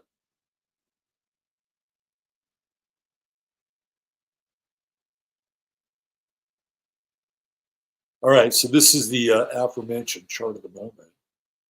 And again, we have all these planets behind the sun. Remember, not too long ago, they were all in front of the sun. Well, now they've all kind of migrated to the back of the sun. And if we're really paying attention to the continuum here, to the cosmic Roomba line, we have Chiron right out in front. That's really interesting. Chiron's out in front of the sun, and to me, that's a lot of bravado in some ways. You ever see like a little dog get yappy with a big dog? That's what the Chiron sun moment feels like. Because Chiron's kind of vulnerable. I mean, that's the nature of Chiron. It's like, yeah, I can do this. I can do this. I can get this shit done. And guess what happens? It's like, I may bit off a bit more than I can chew. Let me call my friends in. Let me get some of these bigger dogs in. Right? I mean, that's kind of what this feels like. And there's a lot of bluster. There's a lot of bravado. There's a lot of bark. There's not a lot of bite. There's a lot of sizzle. There's not a lot of steak.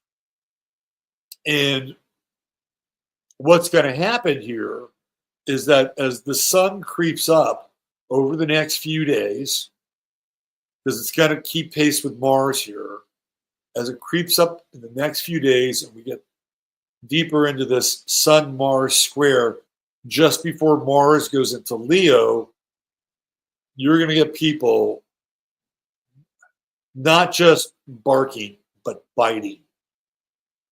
And they're going to bite off more than they can chew. So pick your battles. Pick your battles. If you really want to go after a big dog and you think you can sink your teeth into it, by all means, go for it. Mars in Cancer is always best suited for defending one's territory. This is what Mars in Cancer is best suited for, defending one's territory. So if you want to stick your grill in there and defend your territory may not be a bad thing. But if you're going to be on the offensive and you're going to go after somebody, or you're going to keep it real, like Dave Chappelle said, you better be prepared, because this is not the best exercise for that energy, unless, of course, you're at Aries and you don't give a fuck. In which case, go at it. Have at it. The world is yours. Because there's repercussions. And the repercussions are back here. And I don't care if Mercury is direct or retrograde. I don't care if Venus is direct or retrograde. This is the soft white underbelly right here. This is the bravado, and this is the soft white underbelly. And I think what you'll see in the world is you'll see some of that. Like, you may not have to do that. You may not be, put them up Queensberry rules. You may see other people out in the world start talking shit, acting tough, and just wait. Wait. They will back down. Maybe this is what Trump is hoping for, the whole tariff thing. Maybe he's hoping that some of these other countries will back down and some of these goods will be lower in price, and therefore your dollar will be able to go further. Maybe this is part of the LTS, long-term strategy. But we'll see. We'll see what's going to happen. Is somebody going to fold? Somebody going to roll over? Is the Trump administration going to fold and roll over? Generally speaking, I haven't really seen him do it, unless, of course, it's with Hillary Clinton, in which case, fold and roll over every single time. Right? So you can see this in the world. You'll see it in the world. You'll see a lot of bluster, a lot of bravado, and when it comes down to, okay, you want to throw some fists around this? Let's go. The people that are out there making the loudest noise, they're barking the biggest bark, they will fold. They will fold their tent. They'll be like, oh, see, that's what I was telling you about. That's what I was saying. It's the soft white underbelly. It's down here. Down here. The thing I really wanted to get into tonight is Mars. I mean, we can go around the chart here and get into some of these other things that are happening right now. But let's talk about Mars. Mars has been in Cancer since what? December of last year? When it went retrograde? Let me get the coordinates here so I can be exact with you folks.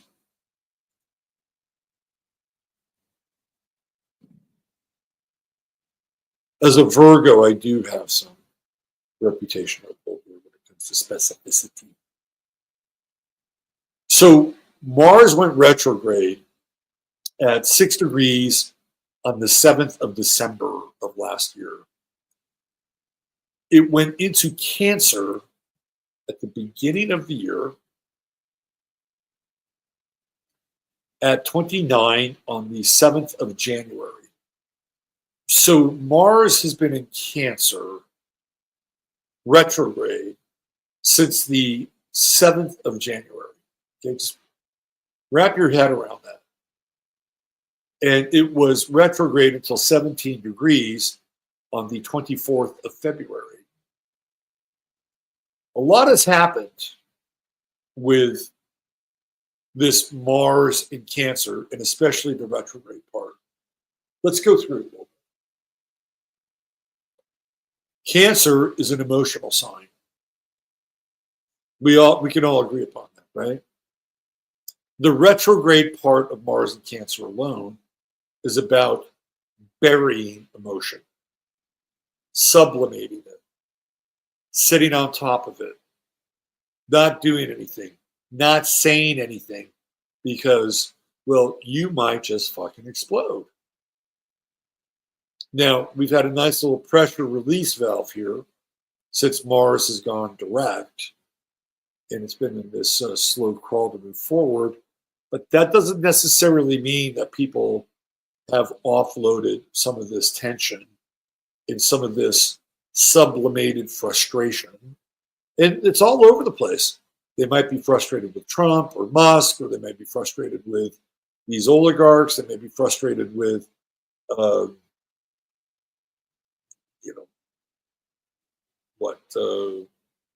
freedom of speech, lack thereof, right? Anti-Semites being blamed for being an anti-Semite. I mean, there's people have been dealing with, I wouldn't call it a ball of confusion. It's a ball of frustration. And you really, if you're down with the current administration, you have to be down all the way, right? You've said, "Oh, this is a good thing, and this is a good thing." Trust the plan. Like he knows exactly what he's doing. This is 5G chess, and this is Uranian, and he's the Lord of Chaos Magic, and I'm all in. Right? Hey, that's a position to take. In which case, you will lower your frustration. Like you will completely lower your frustration. And whatever happens, you're good. I'm good. I'm good. I'm good. Oh, yeah. A few guys who aren't innocent, but they happen to be in the wrong place at the wrong time. When ICE came by to, fly him down to CCOT, I'm good with that. You got to crack a few eggs to make an omelet. I'm good with that. If you got that position, you're good. There's no frustration for you. But if you don't have that position, if you're kind of this is good, this isn't so good, or this really sucks and I'm not down with it. If we're looking around at the theater of the world and we're seeing what's happening, what's not happening, and we're making value-based judgments, whether they're based on our morals, our principle, our character, our historical knowledge, whatever we're putting together, right? If we're all doing that, I guarantee you the majority of people are going to look at this and go, I'm not sure where this is going. And what happens when people feel that way? They're going to be afraid. They're going to be unsure. They're going to be perhaps frustrated because, there was a type of solidity to the world. Even under Biden, like you knew he was legitimate, right? And running a bad program, but you could trot him out there every day and, he'd be senile and you knew what you were getting. You knew what you were getting. It's not a great version of you knew what you were getting. But now it's like, you don't know what you're getting. We don't know where we're going. We're in uncharted territory. Well, we have McKinley. Obviously, that didn't work out so well. Now, I'm not saying it won't work out now, but there's a lot of uncertainty in the air. And if you have any modicum of logic or rationality, the uncertainty is something that can really ping you. And for some people, the uncertainty leads to a great deal of emotion and angst. And we're just talking about the economic picture, right? There's a bunch of social variables and social factors that are happening just beneath the surface that aren't great either. They're adding to this cauldron of frustration.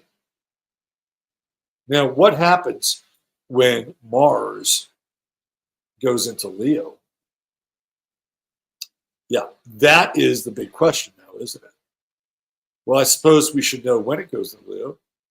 April 19th, that's when it goes into Leo. Keep your eye on the 14th and the 15th of April, where Mars is at 28 degrees. That 28th degree is chaotic, right? It's noisy. The energy is all over the place.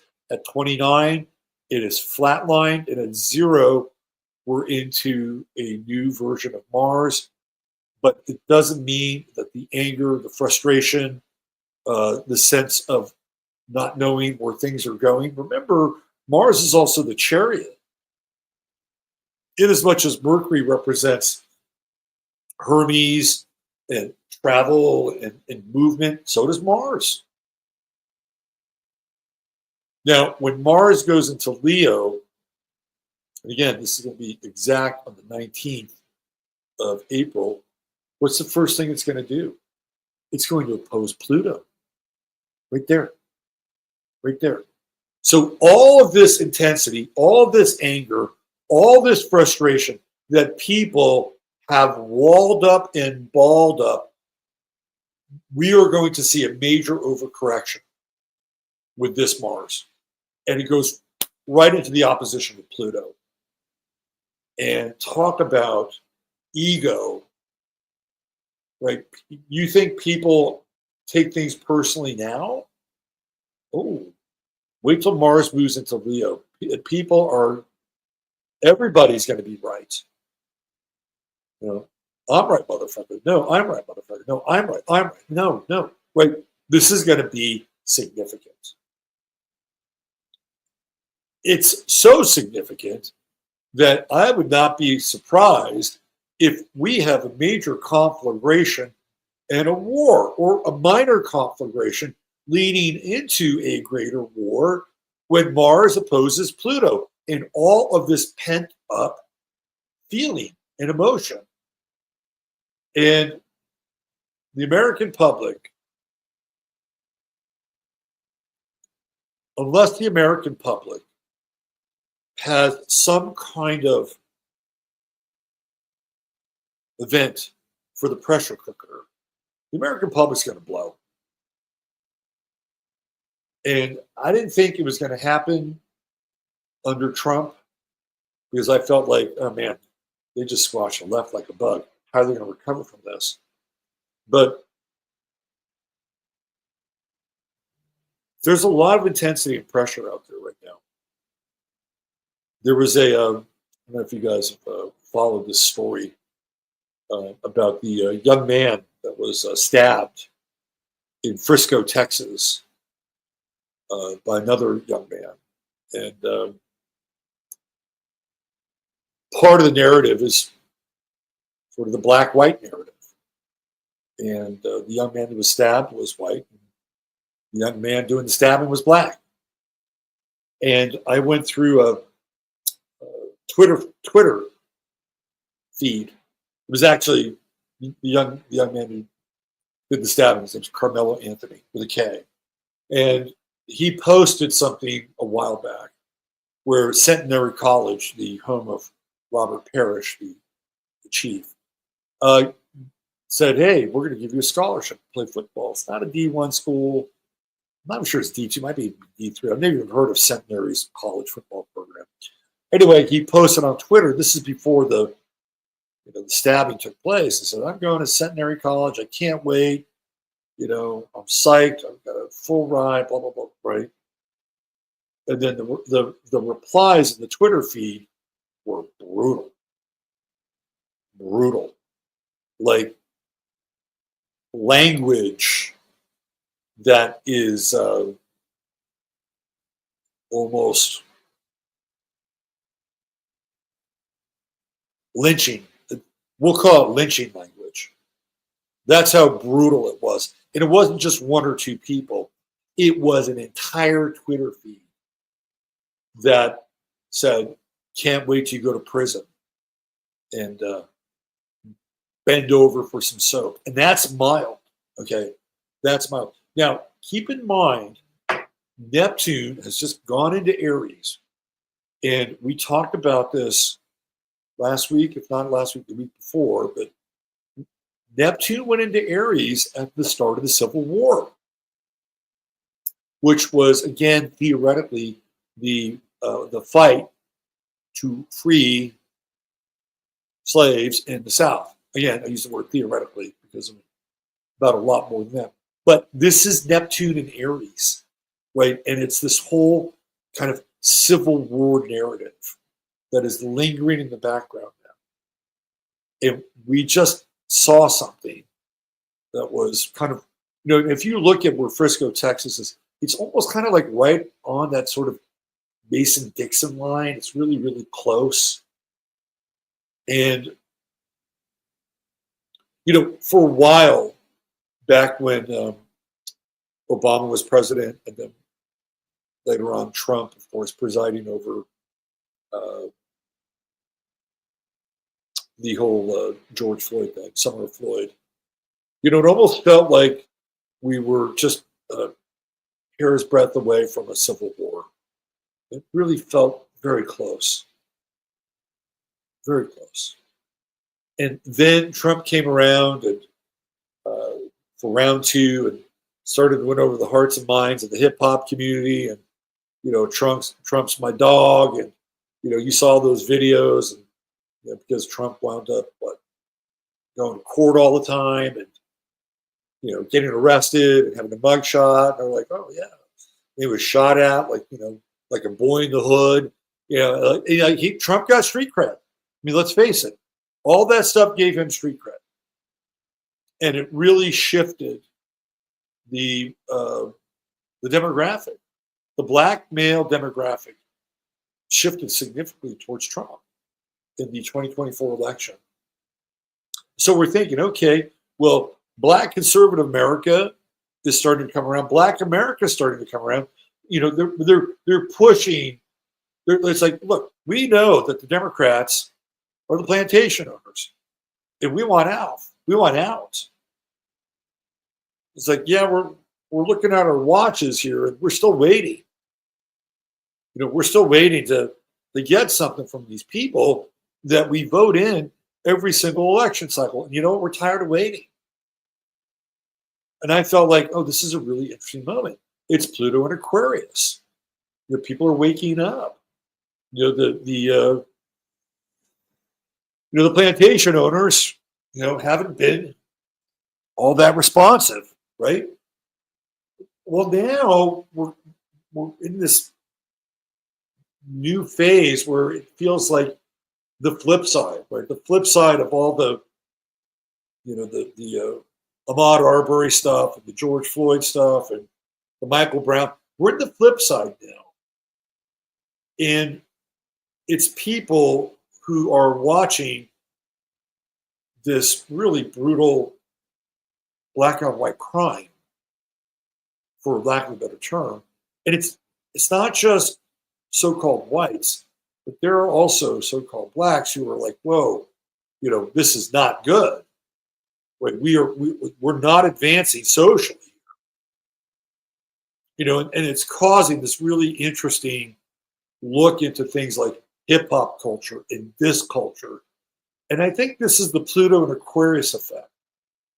But at the same time, like, how many of these events, like with Carmelo Anthony, sorry, I think it's Austin Corbett, if I'm not mistaken, in Frisco, how many of these events are going to tilt the scales in a direction where for a while we thought that the Civil War would be, oh my God, Black America has had enough, and they're arming up, and how many of these events might tilt it in the other direction?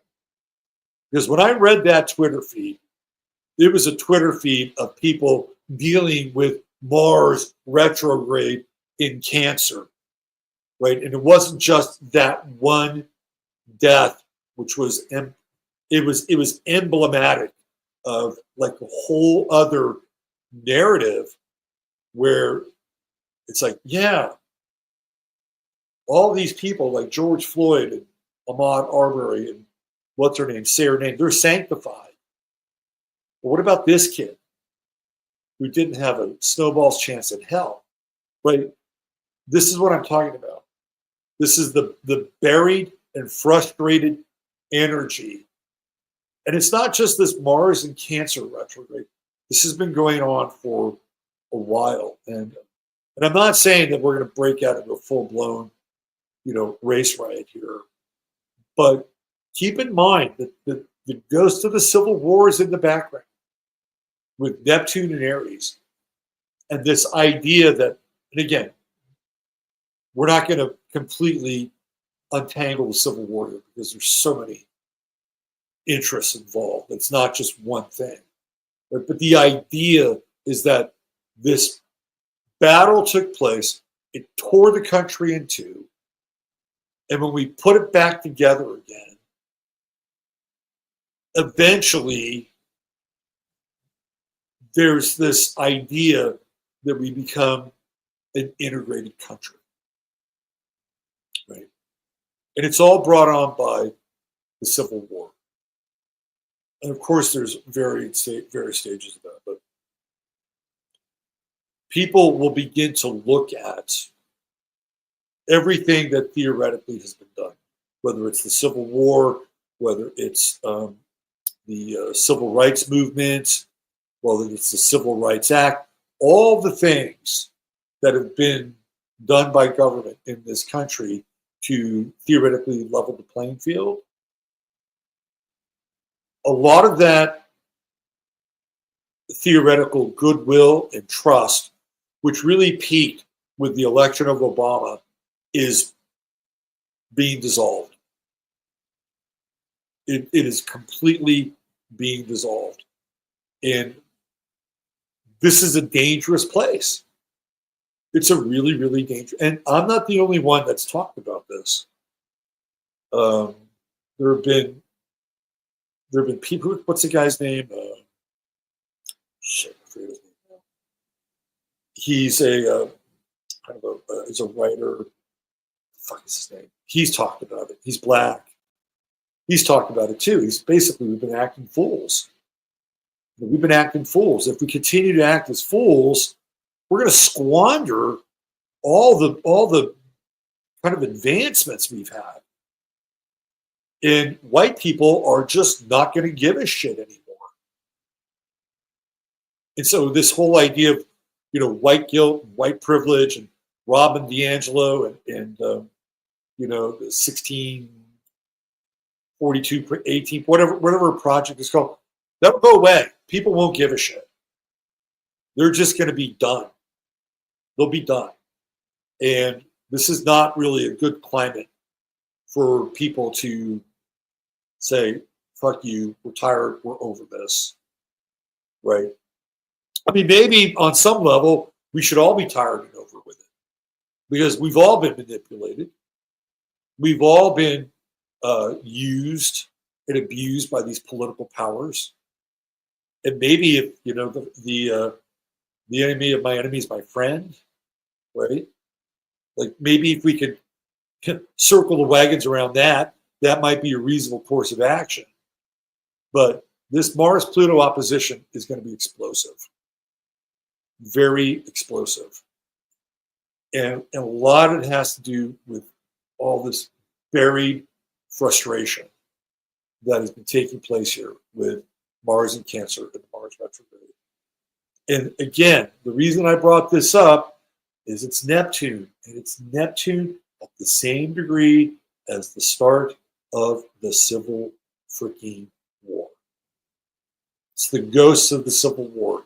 It's the things that have also been unresolved around the Civil War coming back again. It's not just a one-to-one kind of replacement model. It's like, where are we? What's happened? Who was aggrieved? Who was really behind what was going on with the Civil War? What was the meaning? What was the purpose? What was driving it all? Where are we now? Have certain groups squandered it? Have people manipulated it, capitalized on it? Like, I think these are all really important questions that will come up, just kind of as an act of osmosis. Keep your eye on that. In the meantime, keep your eye on Mars here and this Mars-Pluto opposition, and Mars being in the sign of Leo. All right. Why don't we talk about Mark Carney's chart? Somebody asked me to do Mark Carney's chart. See, we take requests around here. There's a chart you want me to look up if somebody is famous or well-known. Hit me up. Okay, so supposedly this guy's going to be the new PM of Canada. Is that right? He's got an interesting chart. He has a mystic rectangle He has a pure mystic rectangle. I can tell you just based from this chart that this is a guy who falls upward. Anytime there is a mistake in his life, which is part and parcel of the mystic rectangle, people that have mystic rectangles land on their feet. They land on their feet. And usually when there's a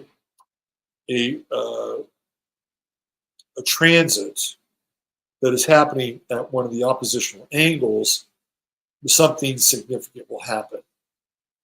Now, if you look at Uranus conjuncting Jupiter on his ascendant, I could see that as him sort of taking power, right? And if he's been somebody who has been sold to the Canadian people to represent them in a certain way, I guarantee you, with Uranus on his ascendant, he won't. He won't. He will do what politicians do, and he will flip. This is a guy that's stubborn, by the way. He's very, very stubborn. Now, if you're looking for somebody who, and it could all just be a complete sham in theater, but if you're looking for somebody who's not going to bend over for Trump and tariffs, this might be your guy, because he's stubborn. And he has had, I know nothing about Mark Carney, by the way. I don't know where he went to school. I don't know who his parents were. I don't know what his upbringing was. But this is a guy who has not had to struggle. I can tell you that right now. Now with Jupiter on his ascendant in Taurus, there's not a lot of struggle there. Has he had to work? Yeah, sure. Right? He's got Mars in Virgo, Pluto in Virgo. He's got Moon in Virgo. He's got a ton of Virgo. So yeah, he's worked, but he's had the opportunity to work at things and in things that have brought him opportunity. Money, right? He's got a Jupiter-Pluto trine. This guy has potential to make a shit ton of money. Maybe come, and again, I know nothing about Mark Carney. Somebody said, can you have a stab at this chart? Yes, there it is. So he's somebody who also has kind of this, hey, I'm kind of a man of the people sort of vibe. That's what you get with a bunch of Virgo. Not really. Like because he's born pretty far north, you're dealing with these massive like houses. Like this would almost be a chart that you would put into like whole signs. But that would make him a Gemini rising. I can't really not look at that Jupiter on the ascendant and say, this guy's been given stuff. I don't think he's really who he says he is. He's not who he purports himself to be, because everything about him is occulted. Like his identity, his relationships, his relationship even with his own father, like all of that's hidden. So what people get is they get the Virgo stuff. You know, oh yeah, he'll represent us. Oh yeah, he'll be a man of the people. Yeah, he'll be good for us. Yeah, he'll stick up for unions. Like you'll get that from him, and he actually might. But you don't know this guy. You don't see him. Nobody really sees him because he's hidden. He's hidden in the fucking Marianas Trench of his 12th house. If we're playing with this style of charts, his true node is in Gemini, and Jupiter's right there. He's expanding. Right? He's expanding. His role is going to expand. But if you're looking for anything from this chart that will give you a sense as to who he is, good luck. You're not really going to see it. You know, it's kind of like J.D. Vance in some ways, whose sun is in the 12th house. But with J.D. Vance, what you get is you get a double Leo.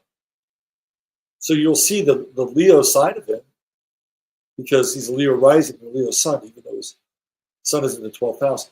And he's got some other planets like, littered around his first house, second house, third. So there are things about J.D. Vance that you'll see. You won't see that with this guy. You'll see an earnestness. You'll see a lot of this Virgo stuff, which isn't necessarily bad, but you won't see who he is. You won't see who he works for. You won't see how he makes decisions. And you probably won't see a lot of that for a while, right? And he's gone through his Saturn return, second Saturn return. So he's kind of prime. He's born in the year of the snake, and this is a snake year. He's going to get a boost. He's going to get elevated.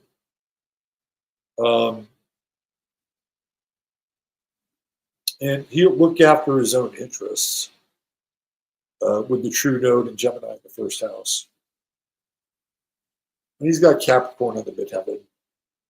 So he can play the part. He can play the role of an administrator. Yeah. It's interesting to see what he'll do with the pipeline because of all those planets in Pisces. Pisces, of course, rules petroleum. It'll be interesting to see what he does with that. If I were to make any conclusion, he would probably use the pipeline as massive leverage. Also, I think he is a bit of a tyrant, but you don't see that either. And that's Mercury in Aries. And it's not really doing anything, with the exception of the in conjunct with Moon and Pluto and Mars. And look at that. Major, major, major quincunx. He's definitely a bit of a tyrant, but you won't see it. He's a bit gregarious at times with Jupiter on his ascendant. He likes luxury, likes comfort. Even though at times I think he can, play the Spartan role with some of this Virgo or a lot of this Virgo. I would say don't get this guy pissed. Don't get him pissed, because that Mercury in Aries that's hidden and that in conjunct with all that Virgo can be quite vindictive. It's the only fire he has in his chart is that Mercury in Aries. Check that out. So the sun is right on his Mercury. Isn't that interesting? When Saturn conjuncts his Mercury, starting late next year, he's going to feel two things. He'll feel intense pressure, but he also won't hesitate from wielding his power, and kind of out of nowhere as well.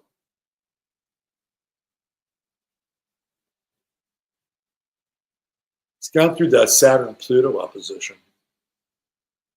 Interesting. Yeah. Where's Saturn right now? Yeah, it's at 24. Interesting. Yeah, I think wait till Saturn hits his Mercury. Latter part of next year, and also into 2027. You'll see what he's made of. His real agenda will come out. Canadians, I hope that's helpful. You were looking for a little insight into this chart. I hope I gave it to you. All right, and with that, it brings us to the end of tonight's show. A crisp 2.5 hours where we covered the Elder Futhark with our friend, Zerlith Eternal. Made some connections there, astrologically. We looked at some other very interesting stuff as well. McKinley, the tariffs, the timeline of the tariffs back in the day, timeline of tariffs now, the retrograde action. Looking at Mars, looking at where Mars has been, the night sky as it is now. We got the moon in Leo tonight. Tomorrow it'll be still in Leo as you go to work. Not a bad day, although you probably would wish you'd have another day off with the moon in Leo versus that moon in Virgo. You can't wait to get back to work. Let's get out. I'm Robert Phoenix. This is Peachy Phoenix right here. We just decided to come in at the end of the show. You want to say anything about it? Any yells of wisdom? Okay, if you're interested in a reading, you can do that with yours truly. There are links in the description for tonight's show if you're interested in a reading. If you'd like to donate, you can do that with a cup of coffee. There's a link there. And if you would also like to join locals, you can do that. You can become a non-member or a member, a supporting member. That's all available to you there as well. All right, that's it. Thanks for being here. Mods, thank you for maintaining law and order in chats. And we'll be back on Tuesday with the Astro Weather, 15 Minutes of Flame. Until then, take good care of yourselves. Treat each other well. God bless. Love you all. Robert Phoenix signing off.